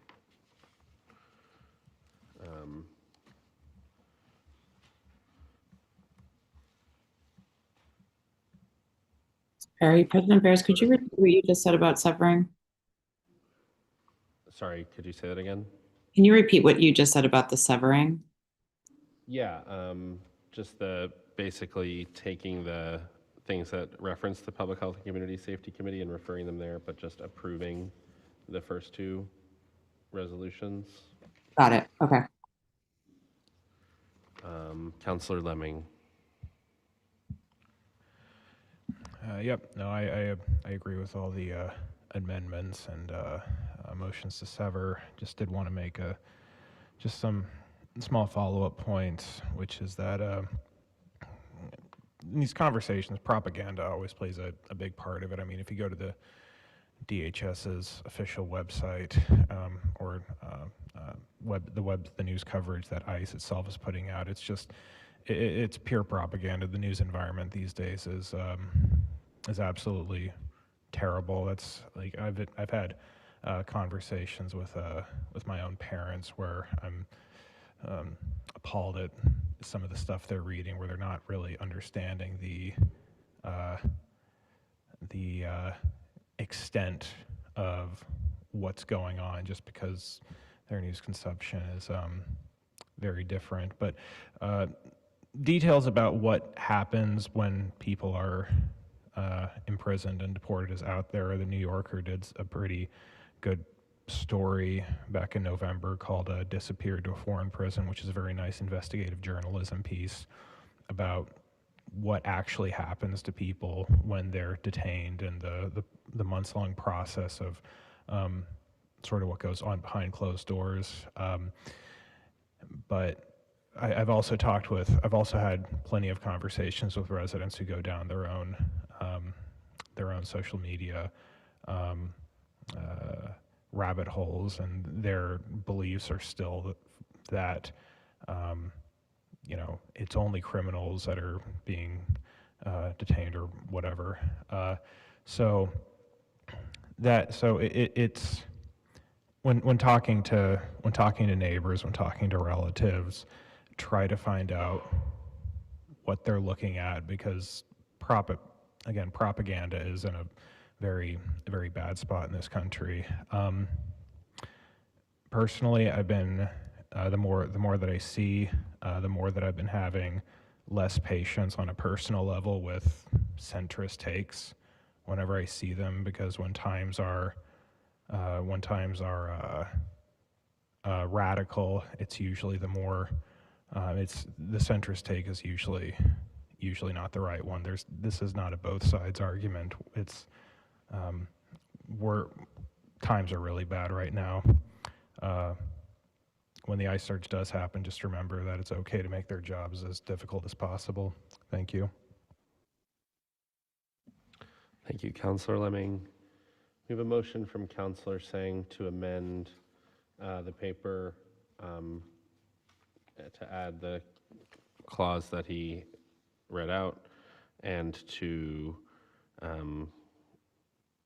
sever the paper with the first two resolutions being approved and the third, fourth, fifth, and sixth resolutions being referred to the Public Health and Community Safety Committee. Does that motion have a second? Seconded by Councillor Callahan. Any further discussion by members of the council? Seeing none, Mr. Clerk, please call the roll.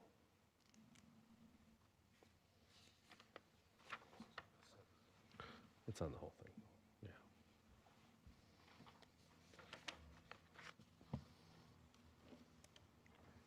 Councillor Callahan. Yes. Vice President Lazaro. Yes. Councillor Lemming. Yes. Councillor Mully. Yes. Councillor Scarpelli. Yes. Councillor Singh. Yes. President Beers.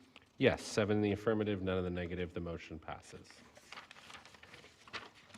Thank you, everyone who joined us tonight to talk about this important issue. We're going to continue the work that we've been doing over the past year and really the past 6 years to protect our community. 26018, resolution to increase the vacation time for the employees of the City of Medford. Whereas employees of the City of Medford receive only 2 weeks of vacation per year for their first 5 years, which is lower than surrounding municipalities. And whereas this makes Medford less competitive when attempting to attract new employees, and surrounding municipalities such as Boston and Somerville have longer vacation policies, now therefore be it resolved that Chapter 66, Article 3, Section 66-64 of Medford's Code of Ordinances be amended as followed. Length, subject to the provisions of subsection A of this section, vacation shall be computed in the following manner. 4 weeks vacation for employees who have served up to and not more than 5 years. 5 weeks vacation for employees who have served not less than 5 years nor more than 10 years. 6 weeks vacation for employees who have served not less than 10 years. Be it further resolved, this be effective immediately upon passage. This was offered by Councillor Lemming, and I will recognize Councillor Lemming. Thank you, Council President Bears. This came up because I was talking to some early employees that I know within City Hall, and they said that a big part, a very difficult part of the new employees package was the fact that during your first 5 years here, you only get 2 weeks of vacation time per year, which is very low. It increased by ordinance. It increases slightly after 5 years and then 10 years. But even so, for your first 5 years, you only get a total of 2 weeks of vacation. Furthermore, there's a 6-month long probationary period, which is unusually long, in which time they can't have any vacation off. I talked with HR Director Lisa Crowley about this in a little more detail. This likely should be referred to the Admin and Finance Committee just to talk about the city, just to talk about how this intersects with union contracts, as well as the city's ability to pay for the extra PTO. But I do think that the reduction from 6 months to 3 months probationary period is fairly uncontroversial. That's one part of our current ordinance that all parties involved seem to think should be changed. But she did want some extra time for discussion on what would be a better vacation day policy than we have right now, as well as some other discussions about how this impacts union and non-union employees and how this affects the city budget. So I would motion to refer this to the Admin and Finance Committee and to invite HR Director Crowley to talk about it in a meeting. On the motion of Councillor Lemming to refer this to the Administration and Finance Committee, seconded by Councillor Callahan, is there any further discussion by members of the council? Seeing none, Mr. Clerk, please call the roll. Councillor Callahan. Yes. Vice President Lazaro. Yes. Councillor Lemming. Yes. Councillor Mullane. Yes. Councillor Scarpelli. Yes. Councillor Singh. Yes. President Beers. Yes, 7 in the affirmative, none in the negative. The motion passes. Councillor Singh, could you take the chair? Our Vice President and our longest-serving councillor are both not present right now.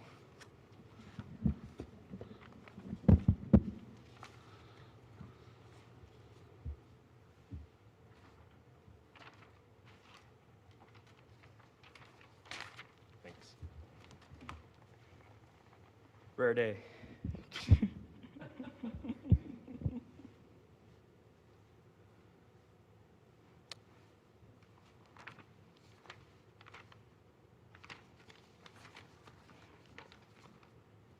Sorry, give me a second to get to it. Oh, you have it on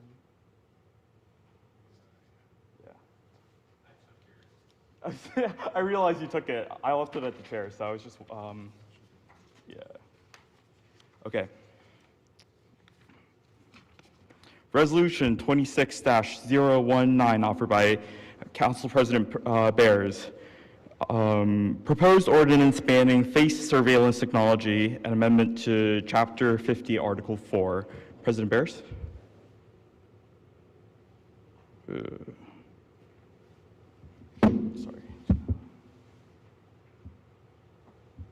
Oh, there we go. There we go. Thank you.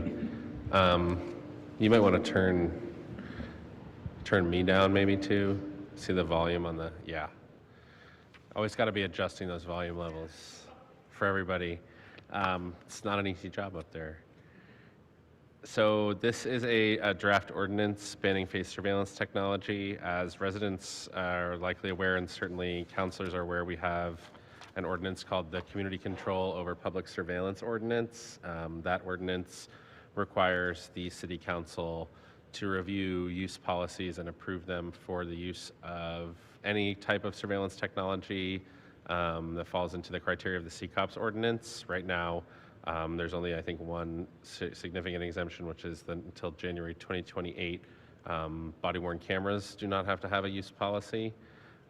This is kind of going a little bit beyond that for one specific type of technology, and that technology is face surveillance. I think this is really an apt conversation to be having on the night that we also just had a conversation about the lawlessness of ICE. One of the main tools that they're using, one of the reasons, if there are any reasons that there are all of these arrests of people, is that they're basically using bunk face surveillance technology and constantly trying to use phones and apps and cameras to scan people's faces and dump them into a federal database and, use that for whatever enforcement or, other word you want to use for what they're doing purposes. It's been really clear that face surveillance technology is something that can be pretty easily abused and that we don't want our government to be using. We've just seen the abuses so clearly. This ordinance, I won't read word for word, but it's actually pretty simple. Instead of, under this current CCOPS where the city could come forward and say, here's face surveillance and here's how we plan to use it. This would just say we're not going to use it to obtain, retain, possess, access, or use any face surveillance system, or enter into agreement with a third party for that same purpose, or issue a permit for any authority on behalf of Medford or a Medford official to use those systems. There is state law here, Section 220 of Chapter 6 of the Mass General Laws, which does authorize and would still authorize our police department to obtain or possess an electronic device for evidentiary purposes, use face recognition on an electronic device, and social media and automated redaction software. That's because from time to time, essentially there's a facial recognition exemption in the state law where if there is an active criminal investigation, if there's you're trying to find someone who's committed a violent crime, the state law says that Medford Police or other agencies could use the state system for that. I'm sure there are folks who could speak to that in more detail. And again, this does allow the other things like the use of your Face ID on your phone for logging in to a device. So there are some very clear and plain use exemptions to this, but it's mainly that the city is not going to buy or license or authorize someone else on behalf of the city to collect facial recognition data and then use that for whatever purposes that may be used for. Thank you. And actually, before I finish, I do want to thank Medford People Power, ACLU of Massachusetts as well for working with me on this. Thank you, President Bears. Do we have any comments from other councilors?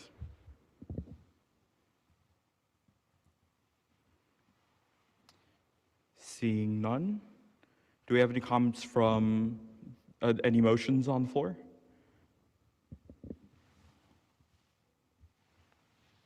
Councilor Bears? I'd move to approve for first reading. We have a motion to approve for the first reading. Do we have a second on that motion? Okay. We have a second from Councilor Mullane. Are there any comments from the public? Seeing none in person, seeing none on Zoom. Oh, Micah. Just request to speak on the thing. It's not on. There we go. Give me a sec. Sorry, wrong one. There we go. You're on. Micah Kesselman, 499 Main Street. I just want to voice support for this ordinance. It's not a big thing. It's small, admittedly, but it's, you know, still like important within the city. We know that facial recognition technology is being abused egregiously across the country and across different layers and levels of government. I would love to see an amendment or an extension that sort of also includes a blanket ban on any LEO use, which probably wouldn't be enforceable, but it also has a severability clause, so if it's not enforceable, then whatever. Yeah, I mean, this is good. Got my support. Thank you. Say that on behalf of a bunch of us who were like looking forward to this ordinance, this amendment very much. Thank you. See one more comment on in person. Do we have any more comments on Zoom? Seeing none. Barry. Barry Ingburn, 9 Draper Street. And just on behalf of Medford People Power, I'd like to thank President Bears for putting this resolution forward, and hope you all will support it. Thank you very much. Thank you. Do we have any more comments from the public, either on Zoom or in person? Seeing none. We have a motion on the floor from President Bears, seconded by Councilor Mullane. Mr. Clerk, when you're ready. Councilor Callahan. Yes. Vice President Lazaro. Yes. Councilor Lemming. Yes. Councilor Mullane. Yes. Councilor Scarpelli. Yes. Councilor Singh. Yes. President Bears. 7 in favor, none opposed. The proposed ordinance passes for first reading.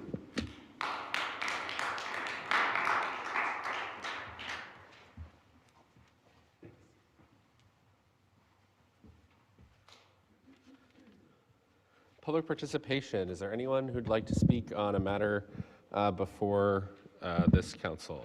You'll have 3 minutes if you'd like to speak.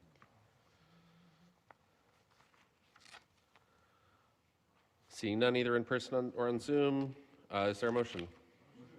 On the motion to adjourn by Councilor Lemming, seconded by Councilor Singh. Mr. Clerk, please call the roll. Councilor Callahan. Yes.